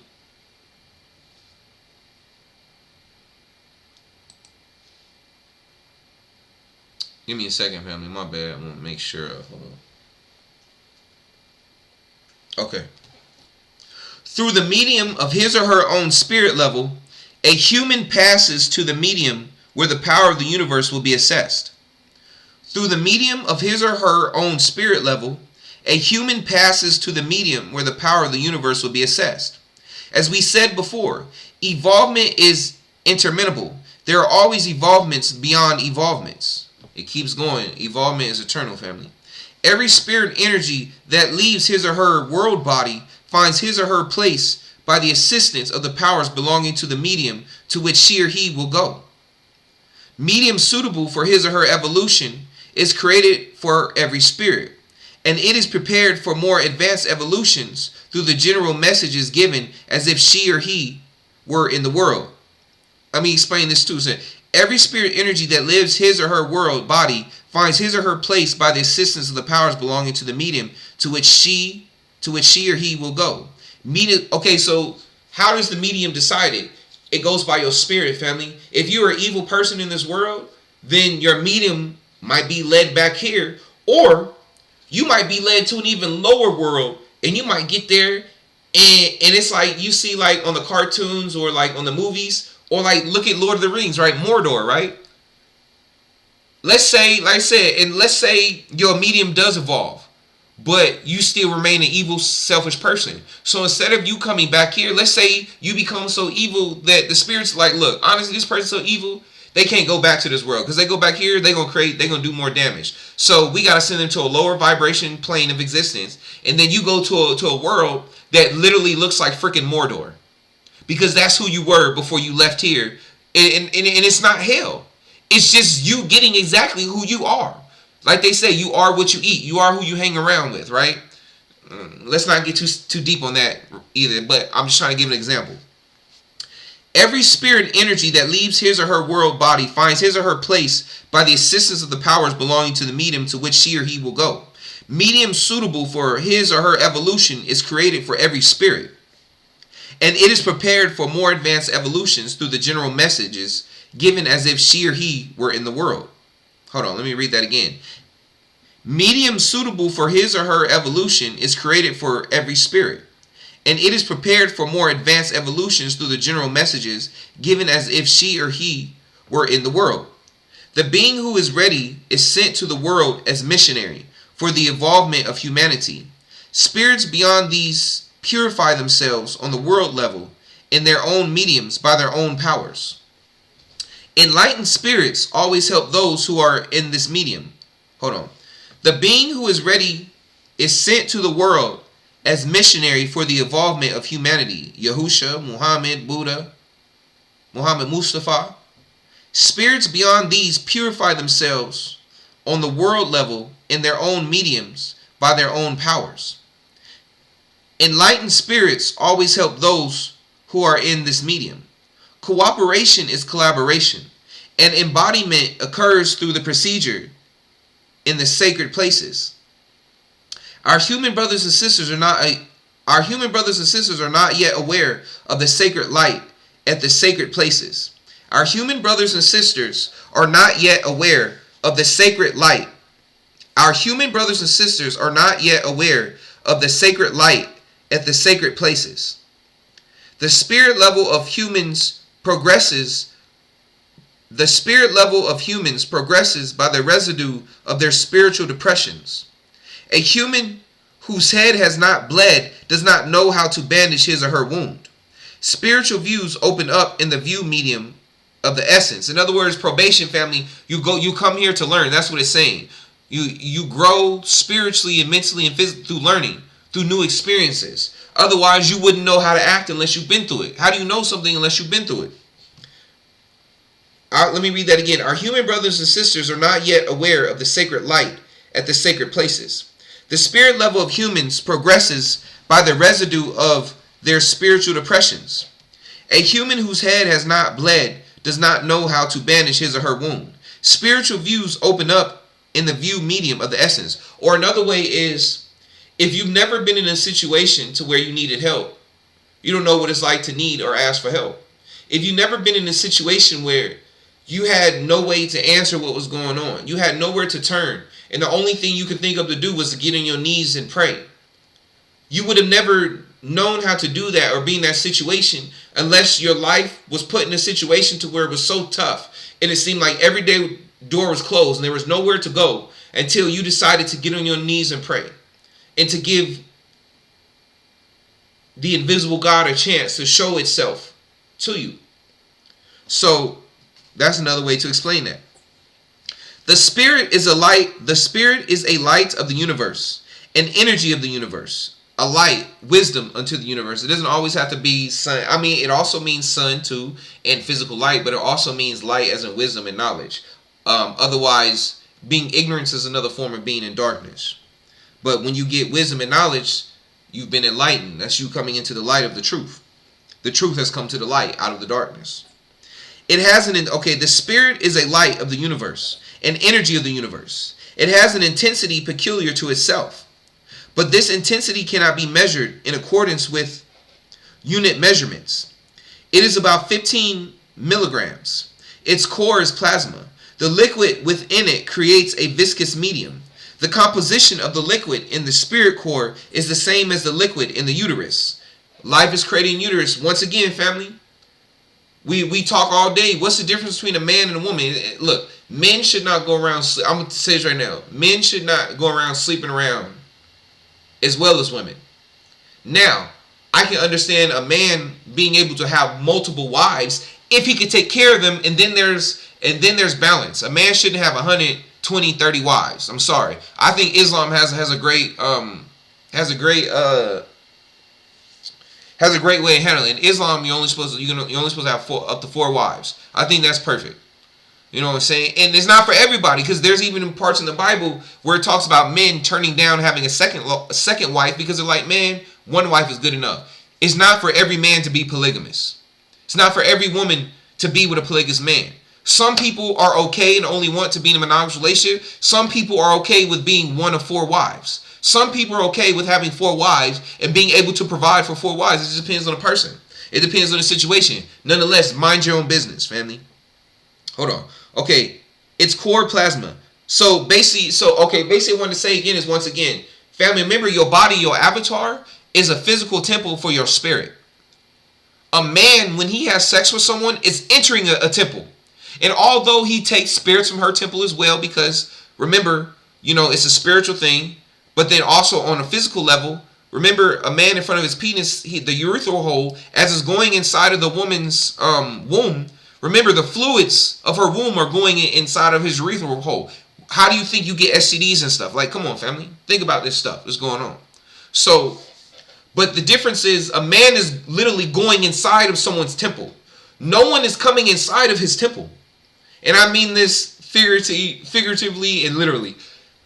When a woman opens up her womb, a man is entering inside her temple. What did it say? A woman has a special liquid.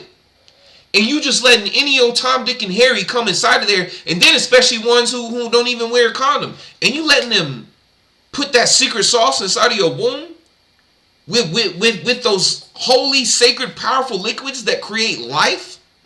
And you just open it up to anybody. And then men, knowing this, you just go think about the woman you lay. What if she has just let anybody in her temple? What if you've only been with one person in your life? Or nobody?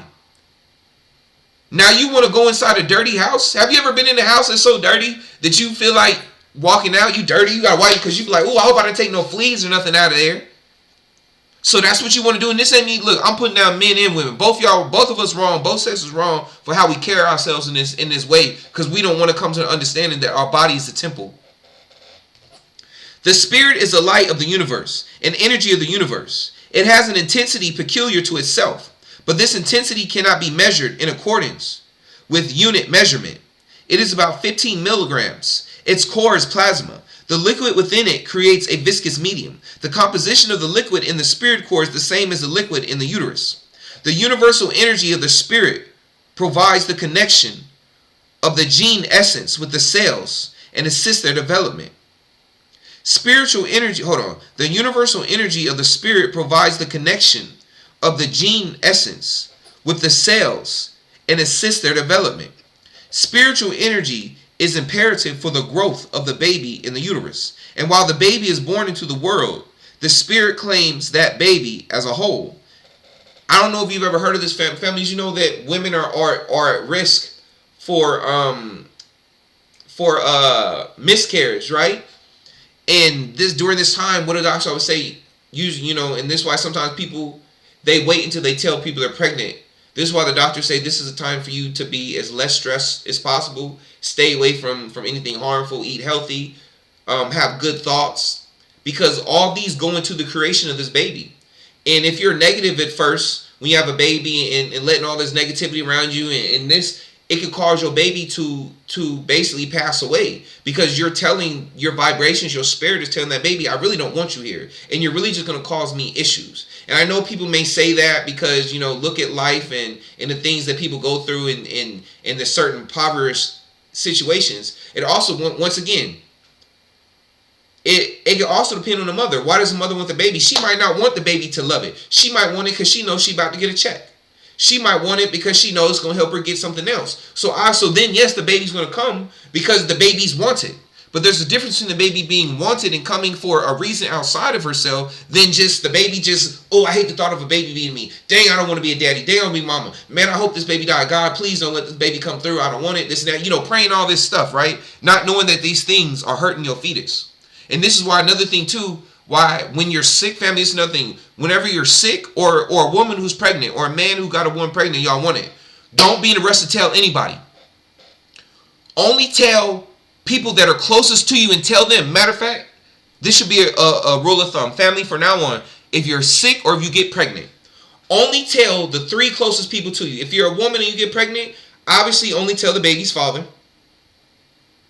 And this is under the assumption that you guys are in a relationship. He wants you want him, and a baby isn't going to be an issue, right? So you tell the father. You might tell the father's mother and your mother, right? So then that's 3 people.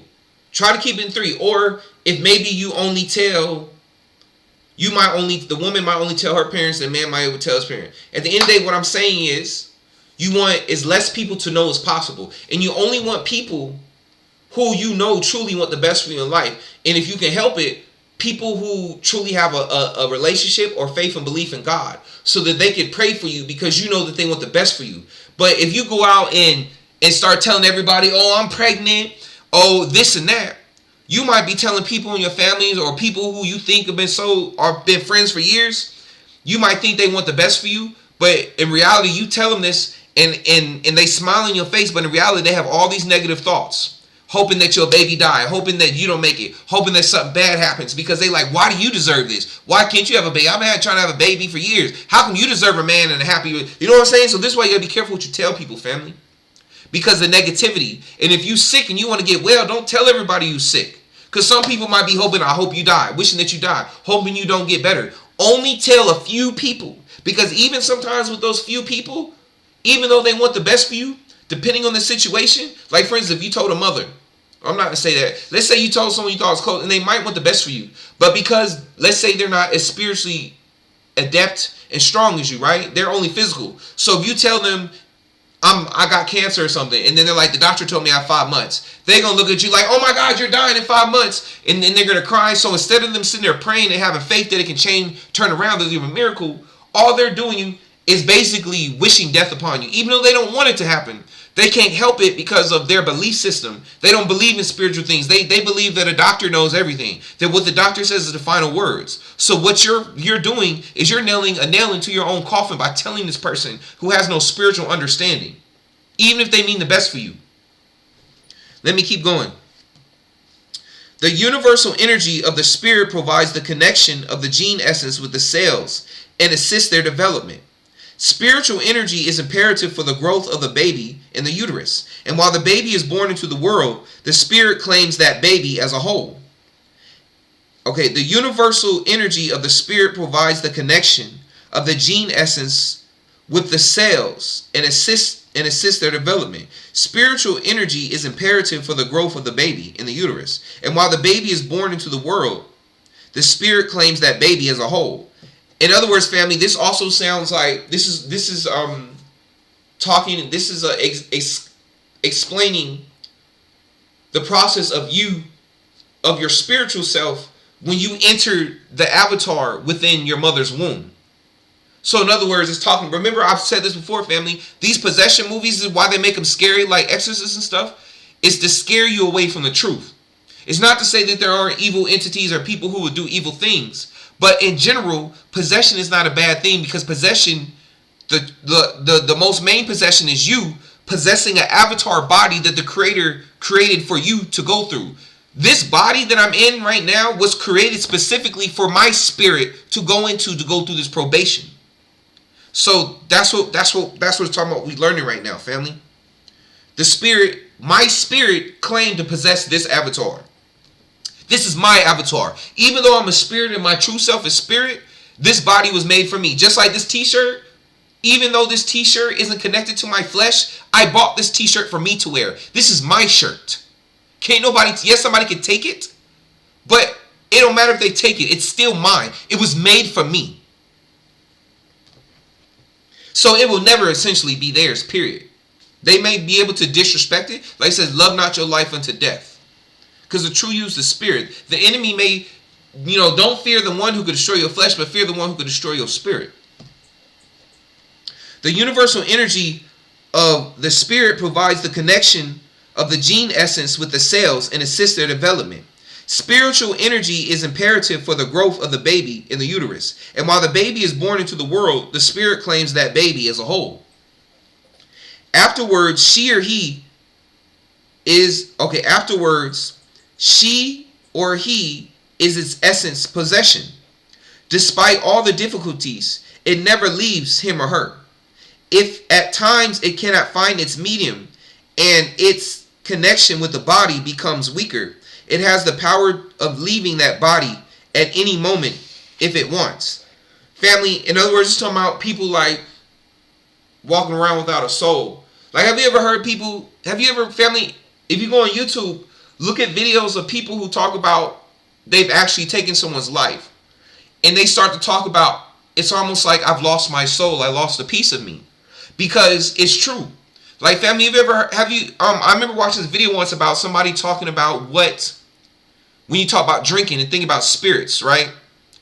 People say that when you drink and you get drunk, what happens is your spirit detaches from your body, and your spirit is actually hanging outside of your body with a spiritual tether to your body, right? So what would happen if while you were drunk something happened, or an entity or something happened, and something came and clipped that tether that while you're drunk is keeping your body, your spirit outside of your body, floating above it? What if something came and cut that tether and your spirit floated off? Then it would just be a vessel without a soul. But most people who don't believe in spiritual things won't be able to comprehend this. But someone who understands spiritual things and and has the right studying and the right relationship with the Creator, and this is their gift, can sit here and probably look at this person and be like, something's not right about you, man. Like, you just seem dead or something. Like, something's not, you're just a shell. So this is what it's talking about right now.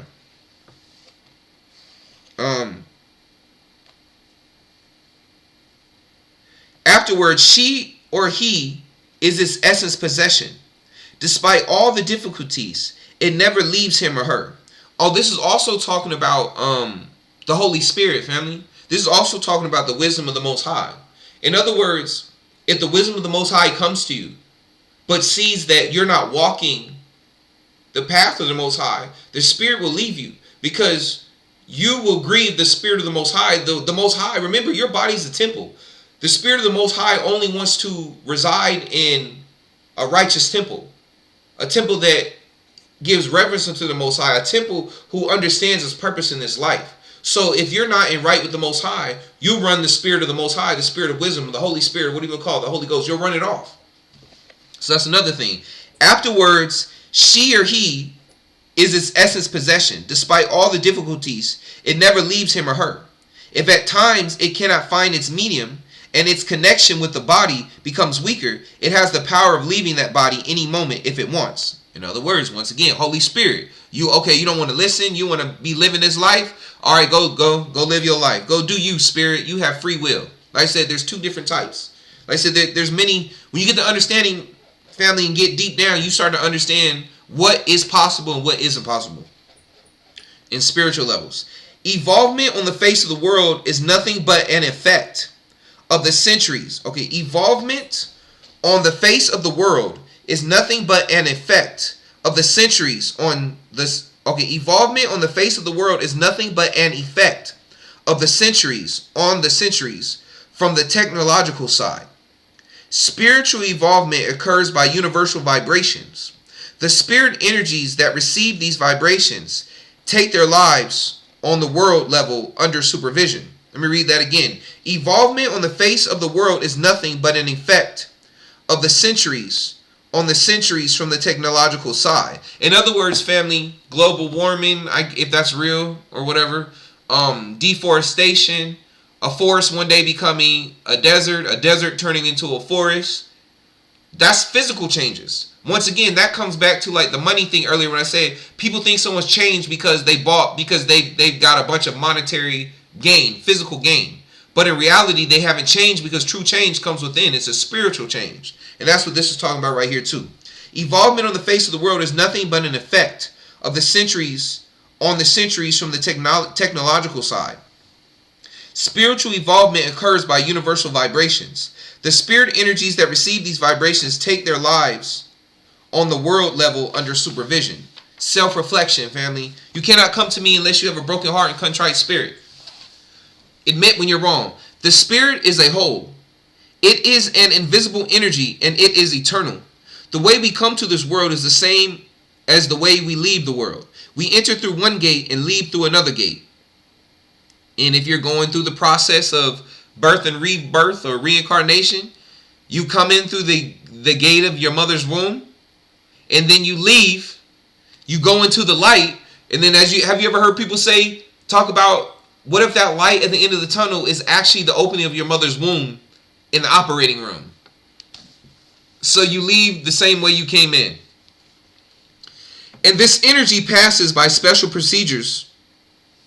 Okay, hold on. The spirit is a whole. It is an indivisible energy, and it is eternal. Oh, my bad, I read that wrong. The spirit is a whole. It is an indivisible energy, and it is eternal. The way we come to this world is the same as the way we leave the world. We enter through one gate and leave through another. At the moment of death, your spirit leaves your body like a cloud. It condenses as it rises. As it condenses, it is compressed. And as it is compressed, it transforms itself into a more powerful energy. And then this energy passes by special procedures to the universal. And then this energy passes by special procedures to the universe beyond light as a light. That is, it returns to its origin just as it came to us once as a part of God. In other words, once again, like I told you guys, remember, imagine the Most High as is the ether, as a spiritual being that can take little pieces of itself off to create individual pieces. And that's another thing is explaining again right here, right? So imagine the Most High is a cloud, right? And then every time it creates a person, like what the Bible says, it says the Most High breathed the life of a breath of life into the clay of Adam's body. So imagine every time the Creator wants to make someone, the Creator reaches around, pulls a piece of its cloud self off, and takes that cloud and puts it inside of a piece of clay, and that clay, which is air, goes into the lungs and energizes the blood because there's air in the blood, and it brings the person to life. So just something to think about. And then this energy passes by special procedures to the universe beyond light as a light. That is, it returns to its origin just as it came to us once as part of God. When spirits that are not embodied are invited during spiritual sessions, they come to you late or quickly according to their speeds beyond light and their harmony with the frequency. After they adapt themselves to your level, they answer your questions. In other words, family, remember I was talking to you earlier about how there's different spirits? Like some spirits, will have a body because they came here. Like me, I'm a spirit, but I have a body. But then you have some spirits that don't have bodies. And they can enter into your temple. This is why people say you have to watch sometimes what you watch with your eyes and listen to, or the things you do. Because when you do certain things, or like think about a vampire. A vampire can't come in your house, what they say, until you invite it, right? So I'll put it like this. Let's say you sleep around a lot. When you sleep around a lot, whether you know it or not, you're inviting the spirit of Jezebel and Legion to come live into to come live in your temple. You're inviting them, whether you realize it or not. And sometimes, if that's exactly what you're doing, whether you know it or not, they can sense that. And like you're saying, it'll come to you quick. Or maybe you're starting off small. Maybe you, like I said, maybe you decided I'm gonna sleep around this night. You slept with like 5, 6, 7 different people in one night. Or maybe you start off slow to where you start having the thoughts of sexual promiscuity, right? And it starts off slow. Maybe it starts off little, like you kiss one person. And, you might go out and you start making out with random people every now and then. But so the spirit will be sitting there watching like, oh, I see this one. So they come in slow. Because they be like, they're not ready yet. They haven't committed all the way yet. But I hear their spirit, I hear their heart, their thoughts. So I'm watching. So I'm coming slowly towards them. Because I know eventually they're going to open up the door wide. And I can go in real quick. So that's my best way to explain that. When spirits that are not embodied are invited during spiritual sessions, they come to you late or quickly according to their speeds beyond light and their harmony with the frequency.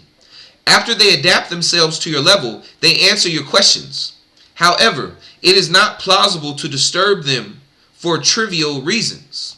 Although they know the discontentment of humankind, this is also talking about family. This is also talking about something deeper that I'm not sure how deep I'm going to get into.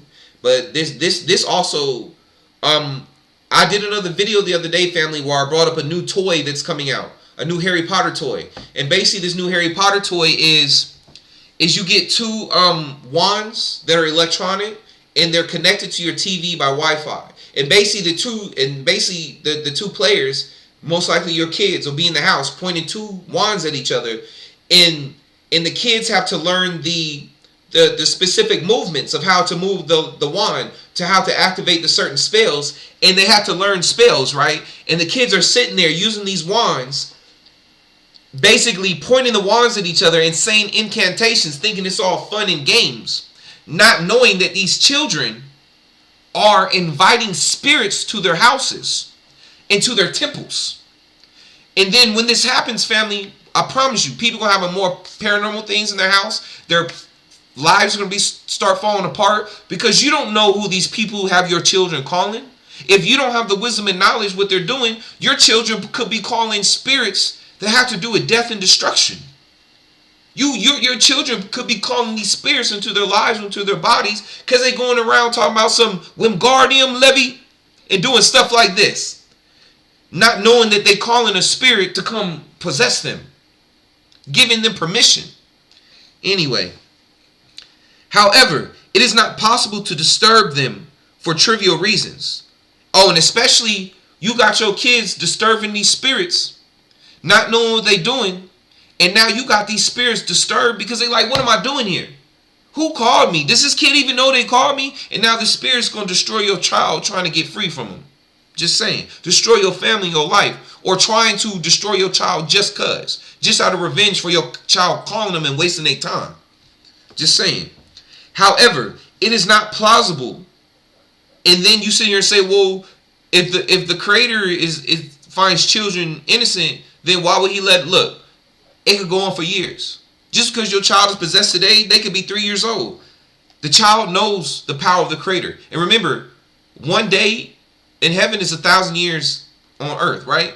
So I promise you, that entity will be patient until that child comes of age. And on the day that child comes of age, bam, entity been waiting for this. Man, next thing you see on the news, sad, this person died on their 18th birthday. Just saying, family.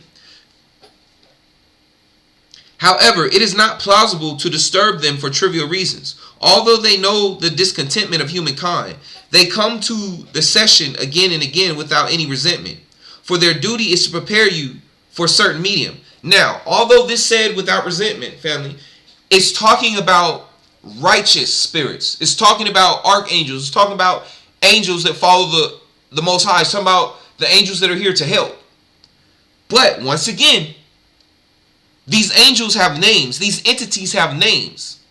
And if somebody gives you a name to call something and you don't do the research and don't know nothing about this entity, and you might call an entity that isn't the name of your guardian angel or an angel that's sent here to help you. You call the name of an entity that's meant to hurt you.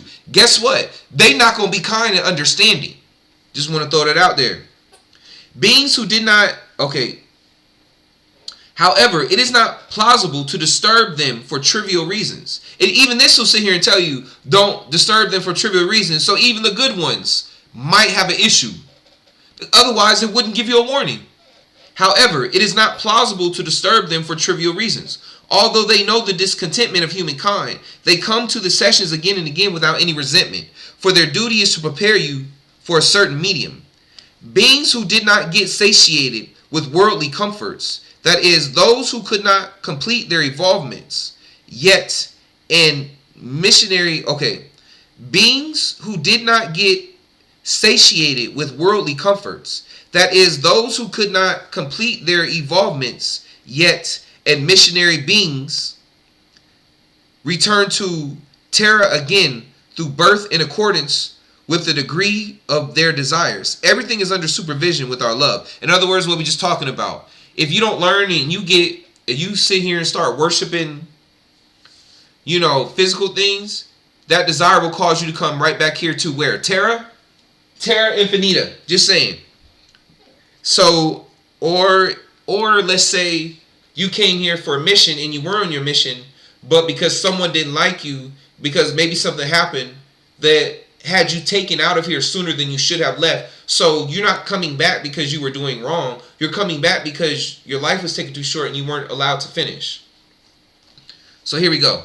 Beings who did not get satiated with worldly... Okay, let's keep going. Yeah. Whew. Yeah, family. I know we've been here, but we got some pages left. Because we're going through trying to break stuff down. Those who help you until you come to us are the emissaries of the divine realm. Each baby born has a guardian friend. His or her mission is to educate and protect that baby. Each step the baby takes in the world frequency is under his or her responsibility. Hold on. Okay. Those who help you until you come to us are the emissaries of the divine realm. Each baby born has a guardian friend. His or her mission is to educate and protect that baby. Everyone has a guardian angel. Each step the baby takes in the world frequency is under his or her responsibility, but she or he is obliged to help you only on the path of evolvement and beyond it. There is no favoritism. You assist. Okay, so it says, let me read that again. Each step the baby takes in the world frequency is under his or her responsibility, but she or he is obliged to help you only on the path of evolvement and beyond it. There's no favoritism. In other words, if you're walking around this world and decide that, like I said, many are called but few will choose, right? Or many are called but few are chosen, right? So in other words, if you're on this world but more so many are called but few will choose. So if you're on this world and you got a call in your life to serve the Creator, but you decide, no, I want to go live my life and live lascivious and do me, the angel, your guardian angel, is not obliged to help you, especially if your choices lead you down a road of violence. The angel is not obliged to save you from being destroyed. The angel is probably more so obliged to allow you to destroy yourself so you can come back and we can start this over and do it again. Because obviously, you're not trying to listen. Excuse me, quick, family.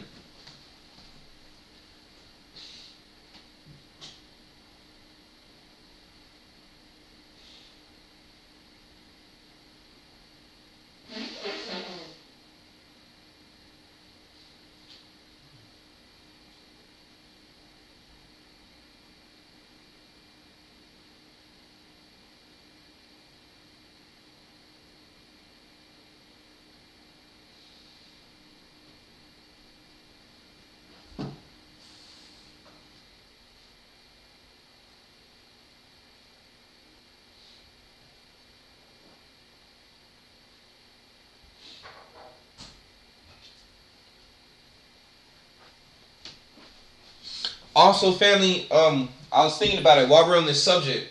2 great books to get into to learn more about past lives and things of that nature. The Zohar and the Essential Zohar and Discovering Your Past Lives. These are 2 good books to get into on these subjects. So, but anyway, let me go ahead and get right back in. Let's get back in. Okay, so each step the baby takes in the world frequency is under his or her responsibility, but she or he is obliged to help you only on the path of evolvement and beyond it. There is no favoritism. You assist. Okay. You assist your evolvement. Hello. I just want to make sure the sound was up. Okay. You assist your evolvement yourselves. Hold on. Each step the baby takes in the world frequency is under his or her responsibility, but she or he is obliged to help you only on the path of evolvement and beyond it. There is no favoritism. You assist your evolvements yourself. The higher the frequency of the baby who comes to the world is, very supreme beings are there to assist him or her. As the frequencies rise, more beings assist you. Your protection medium becomes strengthened in this manner. In other words, family, having a legion of angels of protection around you. Beyond evolvement, religious suggestions do not have any function anymore. For religious suggestions are enlightenments given to prepare you for a medium necessitated by society. In other words, religion is just a way to help you. It's supposed to be like school. Like I said before, family, to me, Islam is elementary school, Christianity is high school, Buddhism is, Christianity is middle school, and Buddhism is high school, and college is just, now you pass all the religion, and now it's time for you to go into the world. Or college might be Hinduism, and after that, you go into the world, and you take all the knowledge you learn from these different religions, and you apply them to the world to find the ultimate truth. Religion is just to help give you your foundation, to give you the rules of how to carry yourself within this world. Beyond evolvement, religious suggestions do not have any function anymore. for religious suggestions are enlightenments given to prepare you for a medium necessitated by society. Religious vibrations are very significant in individual evolvements. These positive vibrations prepare you for coats beyond evolvement. Religions are suggestions given parallel to the lifestyles of society. In this medium, religious vibrations perform their mission for the enlightenment of society. For this reason, the view of society remains restricted to the environmental medium it is in. Religious segmentations have occurred in this manner. In other words, family, instead of looking at religion as a school or as schools that you graduate to and from over time, we've let religion become a crutch. We've let religion be a covering. We've let religion become a shackle to us to where we follow it our entire life instead of using it as what it is, as curriculum. You don't stay in the first grade forever. You don't stay in middle school forever. You don't stay in high school and college forever. You move on to life. And that's what I'm trying to explain to you right now. And this is the difference between, religion isn't bad, family. It depends on the people using it and how it's utilized. But today we use it to keep people in bondage and slavery. This is why you have to study to make yourself approved. This is why, this is a relationship between you, yourself, and God. You know what I'm saying? Not between a pastor or somebody else. Like, it's not saying don't take advice or don't study with other people. But at the end of the day, it's on you. It's your responsibility to get this wisdom and knowledge.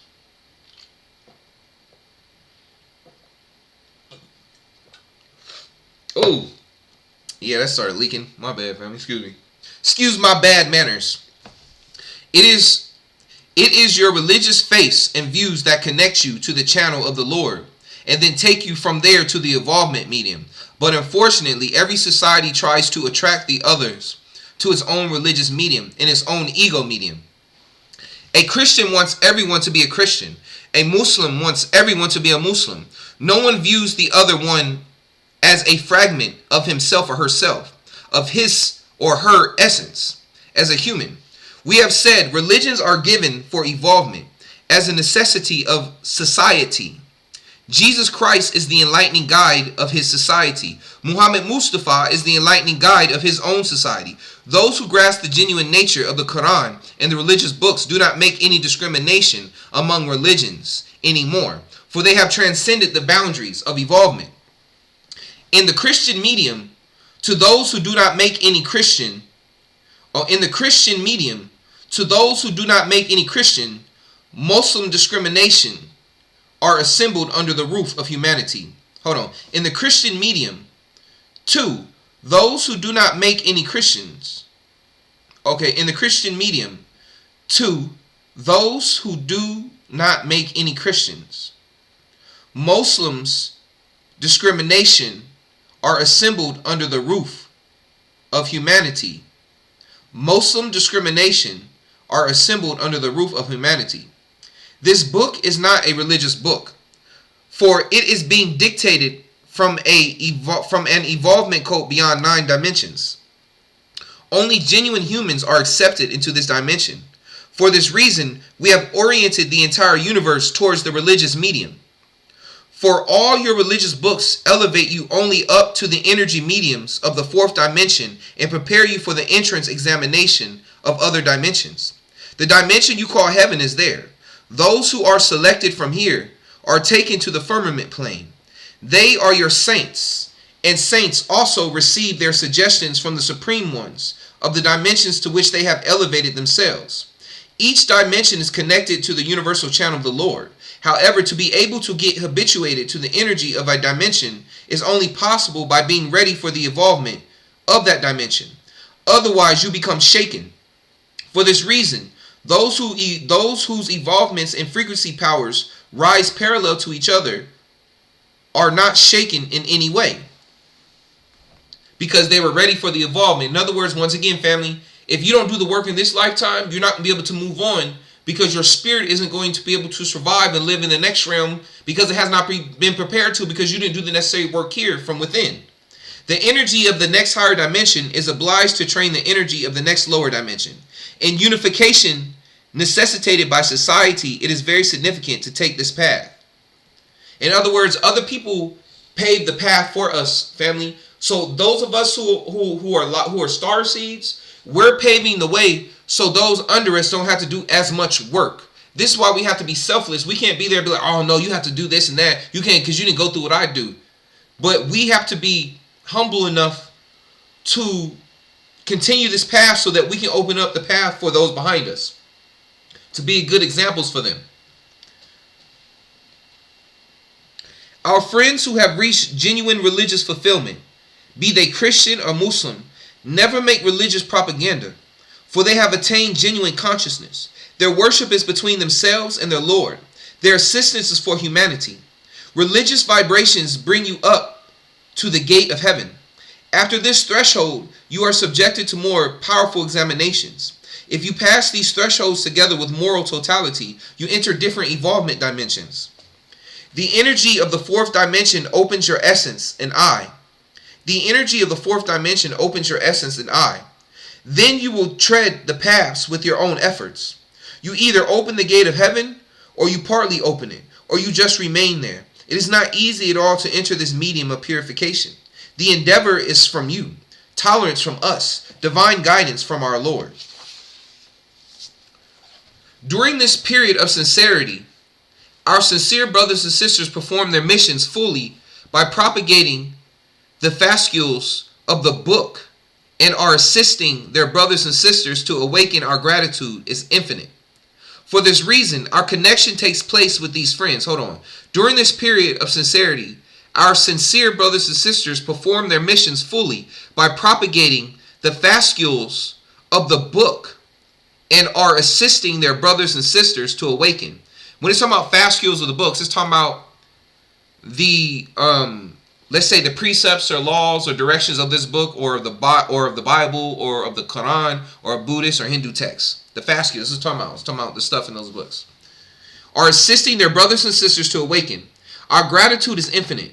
For this reason, our connection takes place with these friends. I'm talking about the disciples, apostles, people who help people grow. Things that I'm doing, things that starseeds do, reading, sharing the knowledge. Everyone creates his or her medium, himself or herself. The purification of a human depends on himself or herself. It's a choice, family. Free will. Our Lord has given you to yourselves, not to leave his servants alone. Not to leave his servants alone. Oh, our Lord has given you to yourselves, not to leave his servants alone. The closest friend of a human is himself or herself. No one loves you like yourself. Your second self is your conscious, your higher self. This conscious, or your spiritual self. This conscious carries a characteristic other than all living beings. There's compassion, mercy, gratitude, and love in its measurement. These are your touchstone in the society you live in. Its equilibrium or sensitivity are so beautifully regulated that when this adjustment is impaired, the society is also impaired. In other words, our society was grown on the morals of Islam, Christianity, Hindu, and Buddhism, right? For so many years. But now we live in a society where everyone's free, do you, YOLO, only live once. And so now we start messing with the computer program that we've been following for thousands of years, right? And now that we're doing that, it starts to affect us. Now we're starting to have glitches in the matrix and things happening because things are out of alignment. And that's what this is talking about right now. But, we have free will. We can put it back, but, but just letting you know what happens when we go out of order. When we sacrifice order for chaos or pleasure or do what you want. Our human brothers and sisters, now we call out to your essence. Think for a moment who you are. Who are you? What are you? Think profoundly just for a moment. Why have you come to the world? Ask this of yourselves. Ask this of yourselves, family. Remember, the kingdom of heaven is within. The true journey starts within. You have to go inside. Self-reflection. Do not forget that your mothers and fathers have not brought you to the world only for pleasure. Your coming to the world is not a coincidence. Only coincidences are mediums prepared for your examination. In other words, once again, like I told you guys earlier, family, you're in probation. You go through stuff because when you go through things, this is how you learn. If you don't go through nothing, you're not going to learn. So nothing happens for anything. That's a coincidence. You have not set foot on the world without a reason. Among many of your brothers and sisters, you are the only one who has passed their life examinations. As a necessity of the system, there is advancement in everything. For you to be able to become you, you were sent to the world because you still had paths to tread. You will both learn lessons from your surroundings and you will teach lessons. You will comprehend and know that your mission is not only to live and maintain the perpetuation of the generations. You gotta learn, family. You come through life to learn. This is what this probation is for, to learn. Perpetuation of the generations is an unaware vibration. It is connected to your universal destiny code. Your choice had been regulated even before you came to the world. This is nothing but an application of nature of a mechanical procedure here. Talking about procreation, sex, two becoming one, making child. Everything occurs by the command of the divine mechanism. The selection, first of all, is your essence.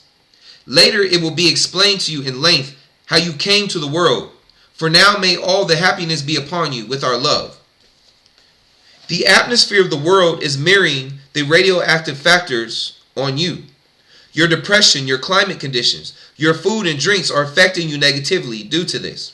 The brain waves of our human brothers and sisters who are depressed due to this fact produce negative electricity.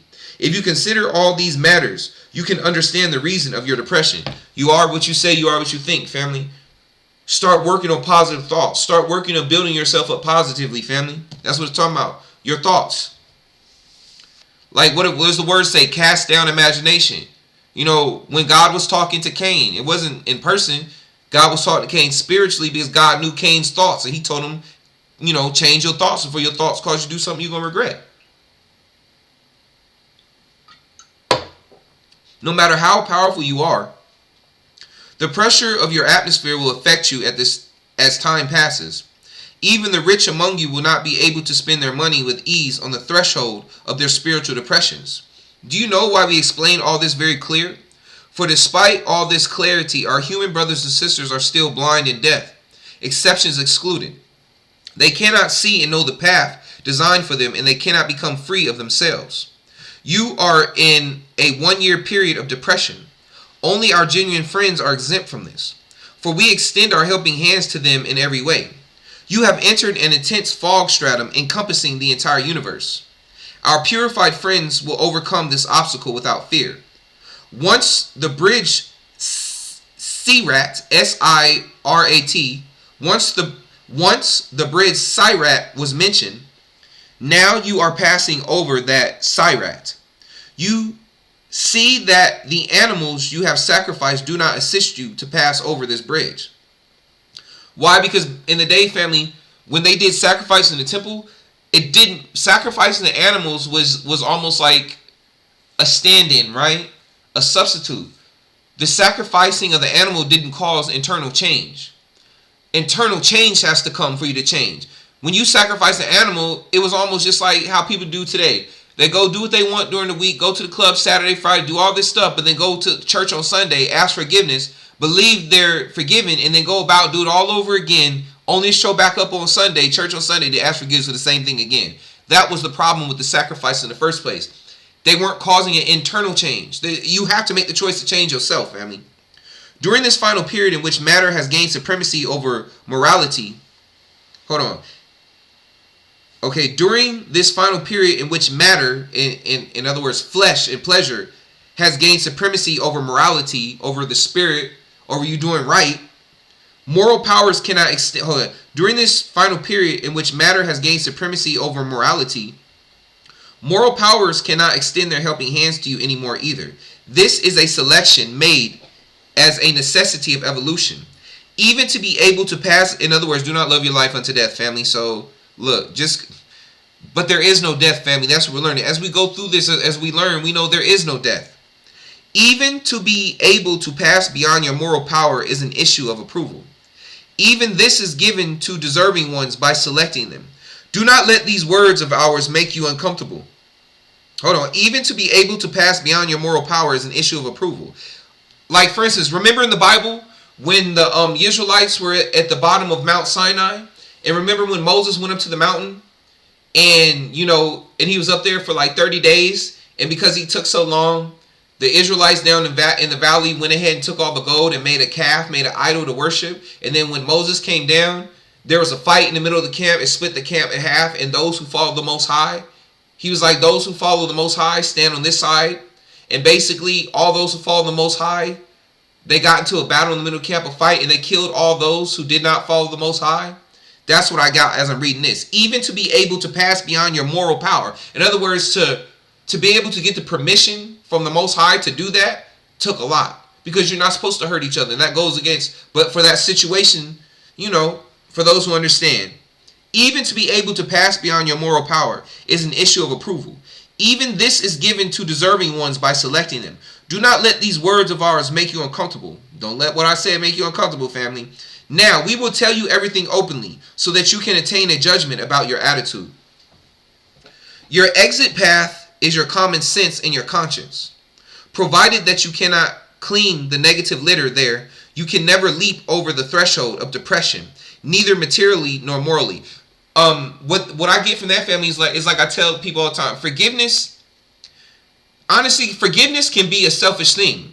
Because ultimately, forgiveness isn't so the other person can get off scot-free with whatever they did to you. Forgiveness is so you can let it go and move on. Because as long as you walk around harboring hate and animosity, jealousy, envy, and all these negative thoughts in your mind and body and spirit, it's going to keep you from ascending. It's going to keep you from moving on and growing because they're like blocks. So you have to let them go. So that's what forgiveness is. Forgiveness doesn't also, family, doesn't mean continue to go hang out and be cool with the person that hates you. That doesn't mean that. People mess that up all the time. And forgiveness doesn't mean you forget what people did to you. Forgiveness just means move on. Don't let what they did to you, but that doesn't mean go hang out with them now. If they come back later in the future, if you're able to accept that, if you want to accept them back in your life. Because look, if someone hurt you so bad, I don't care how much they change. They can scar you so much, even though you forgive, you just don't want to be around them because all they do is remind you of what happened and cause you to fall back. So what I'm saying is, family, forgive. But if this person is not good for you, then move on with your life. Just don't harbor no hate and stuff because that holds you back. Stop giving them free space in your mind. Your exit path is your common sense and your conscience. Provided that you cannot clean the negative litter there, you can never leap over the threshold of depression, neither materially nor morally. You struggle in turbid waters without knowing what is what, and you make the water even more turbid.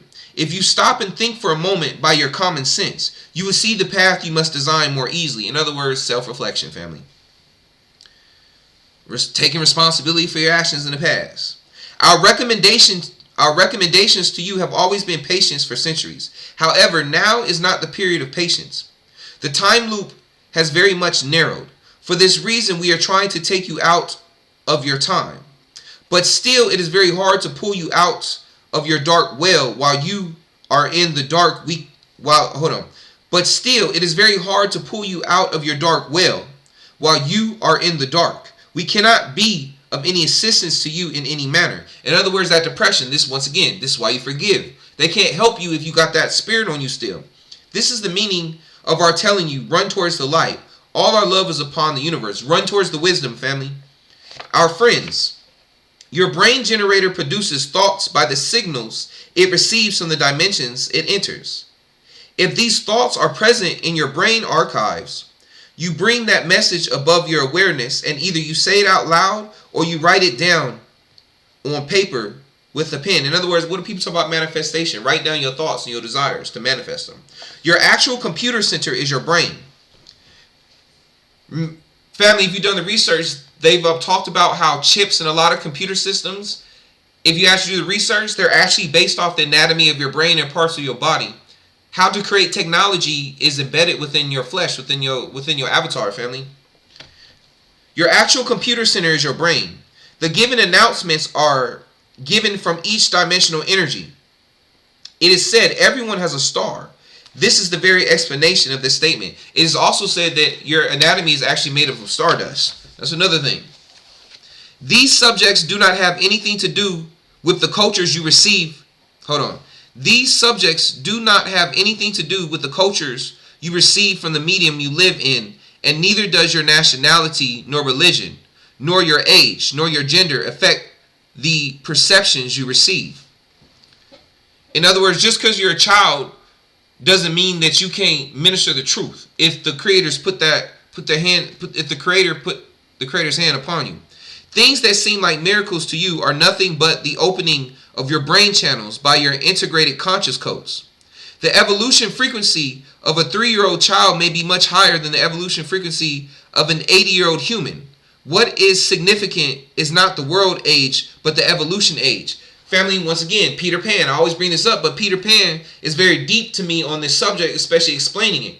Is that, remember, the difference between Peter Pan and adults. The children of Peter Pan, remember, in order to get in heaven, you must become like a child. Why? Because children are able to believe. They have not been jaded by the world. The humans in Peter Pan have been jaded by the world, which means they don't have the capacity to believe anymore. So they can fly, but the children do. So that's the difference. There are thousands, or people say, if you ever want to know what God is like, just talk to a newborn baby.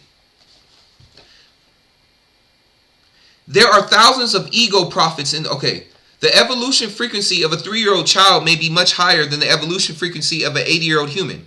What is significant is not the world age, but the evolution age. There are thousands of ego prophets in the universe who consider themselves superior by comparing themselves with others. The frequency differences among humans occur as a necessity of evolution. The ripening of a fruit on a tree and another one in a greenhouse occur through different procedures. They do not have the same taste. Humans too are the same. Those who grow in a greenhouse are ripened by other consciousness suns. Those who grow on a tree ripen directly by the sunshine. When it matures, when the time comes, it gives fruit. Then there you find the genuine taste. In other words, family, some people come to the truth through religion, by church and going to church every Sunday, or in the mosque all the time, or in the Hindu or Buddhist temples. Or some people take time to read these books, and then they see the truth, and then they start to search for the creator outside of religion. They don't go to church on Sunday no more. They reading, they studying, they fasting, they praying, they meditating. They doing what they got to do to get the wisdom and knowledge and understanding so they can ascend. That's the difference between the people being grown in a greenhouse and the people and the person who I described who left church is a representation of someone being grown by the sun. If you're grown in the greenhouse, you're grown by men. If you're grown by the sun, you're grown by the creator. The genuine devotee does not have formalism or conditioning. They veil their heads as a necessity of the society they live in, but their essence, hearts, and brains are unveiled.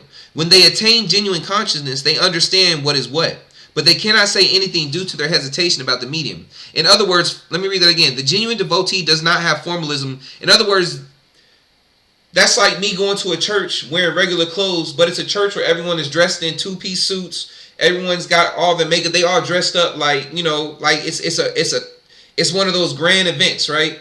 But I walk in with just regular blue jeans and a t-shirt with a stain on it, and they look at me like I'm crazy. And they think that, I must not be blessed, I'm against God, because they looking at the outer garment and not looking at the spiritual me, right? But even in that situation, I won't say nothing. I hesitate because I see how sleep these people really are. And they can't see the truth, especially how they judge me coming in. Because for all they know, like you were saying, a child might be higher than an 80-year-old person. I might know more than you and your pastor combined. I might know than everybody in this church combined. Because all y'all sleep. Just saying. The genuine devotee does not have any formalism or conditioning.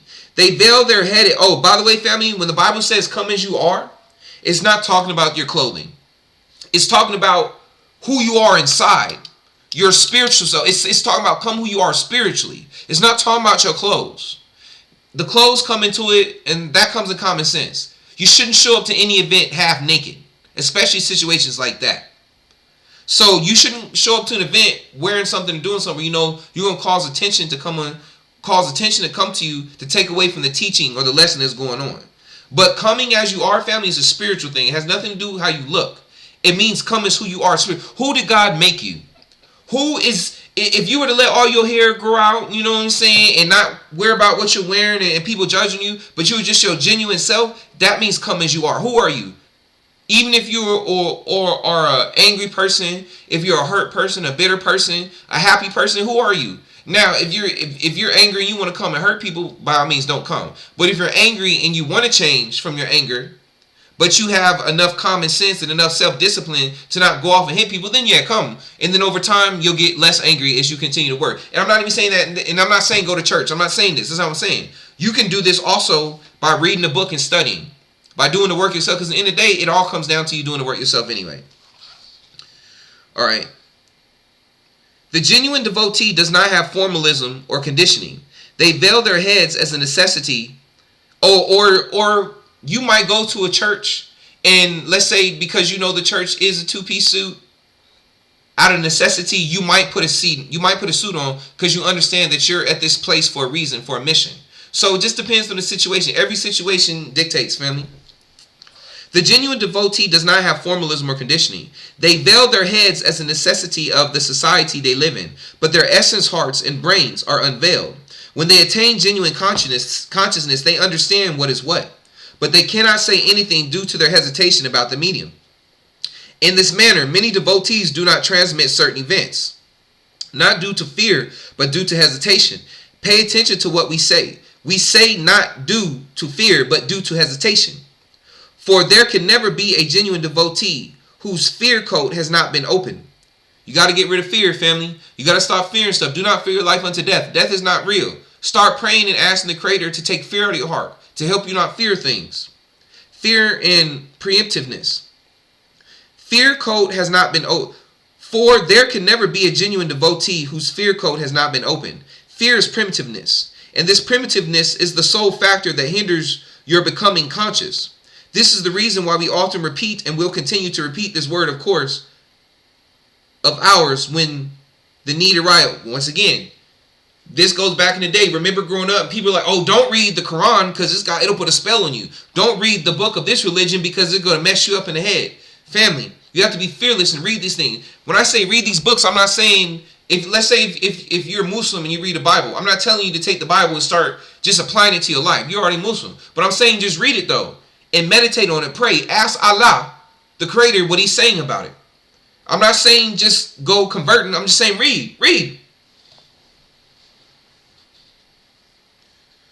Hold on, read that. For there can never be a genuine devotee whose fear code has not been opened. Fear is primitiveness. Oh, in other words, yes. So our fear keeps us from reading these books. Our fears keep us in ignorance, family. So we have to not be fearful.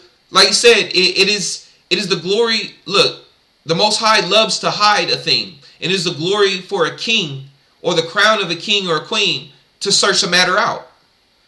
You know, it is the glory of the Most High to conceal the matter, and it is the glory and the crown of a king to seek a matter out. For there can never be a genuine devotee whose fear. Okay, hold on. For there can never be a genuine devotee whose fear code has not been opened. Fear is primitiveness.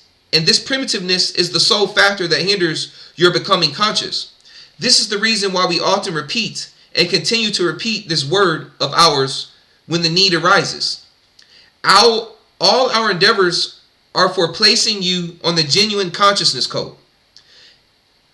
As some of you misunderstand, it is not for shaking your faith and for affecting your religious tendencies. Hold on. All our endeavors are for placing you on the genuine consciousness code. As some of you misunderstand, it is not for shaking your faith and for affecting your religious tendencies. The moment you are free of this thought loop, you become a genuine human. If the announcements we give could not reach your computers, or if your computers are just beginning to be programmed, you cannot comprehend anything from those messages. We will be able to say hello to you maybe 5, maybe 10, maybe 100 years later, or maybe even later than that. Once again, that's that process of life and death, of dying and being reborn again, family. You never know. You might not be able to hear in the first lifetime. You might have to go through a whole lifetime, and you might not hear until you're born as a baby in your next life. Or it might take you years. Like I was saying, you see me today, but 10 years later, I might be a whole another different person.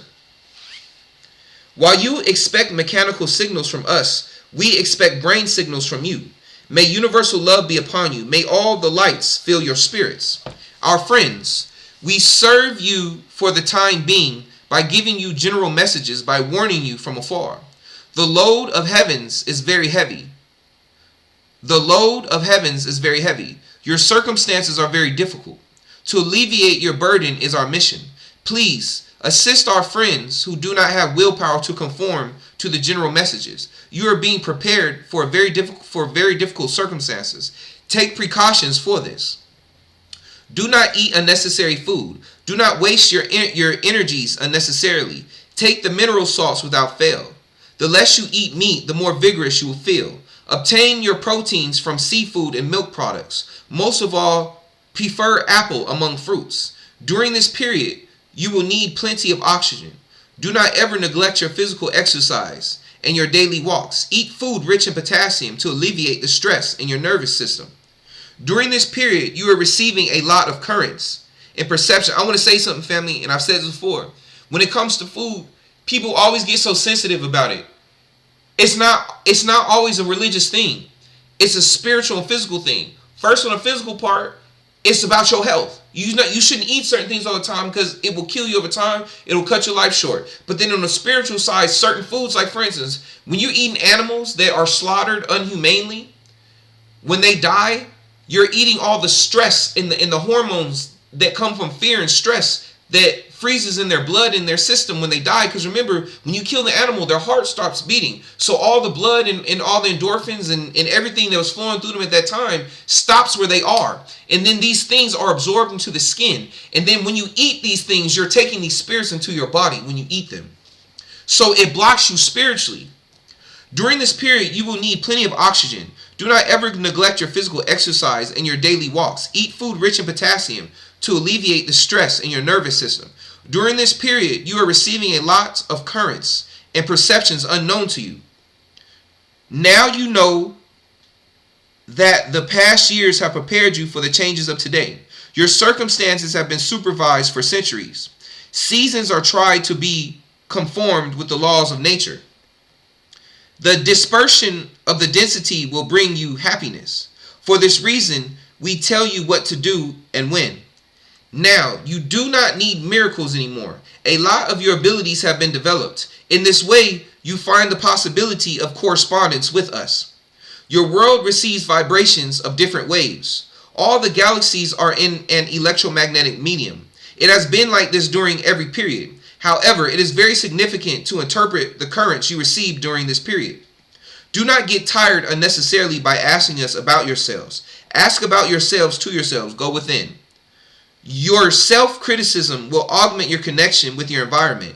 Watch your words, family. Watch what you say. Don't go around talking about, I'm ugly, I'm this, I'm stupid. No. Speak positivity upon your life. In this matter, your cell vibrations will conform with other channels. At this moment, numerous channel announcements are being communicated to your earth from the firmament. Your channel Alpha, which is the signal channel of the Lord, will be kept closed to general messages until the end of the world year 1984 as a necessity of evolution. Habituate yourselves to the apex of the seats of authority, to the flow of the dome. Of the dome. Of the what? To the flow of the dome. Habituate yourselves to the apex of the seats of authority, to the flow of the dome.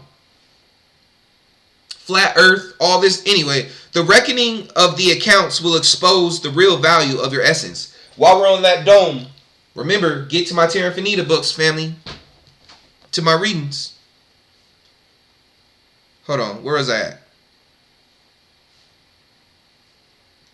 Habituate yourselves to the apex of the seats of authority, to the flow of the dome. The reckoning of the accounts will expose the real value of your essence.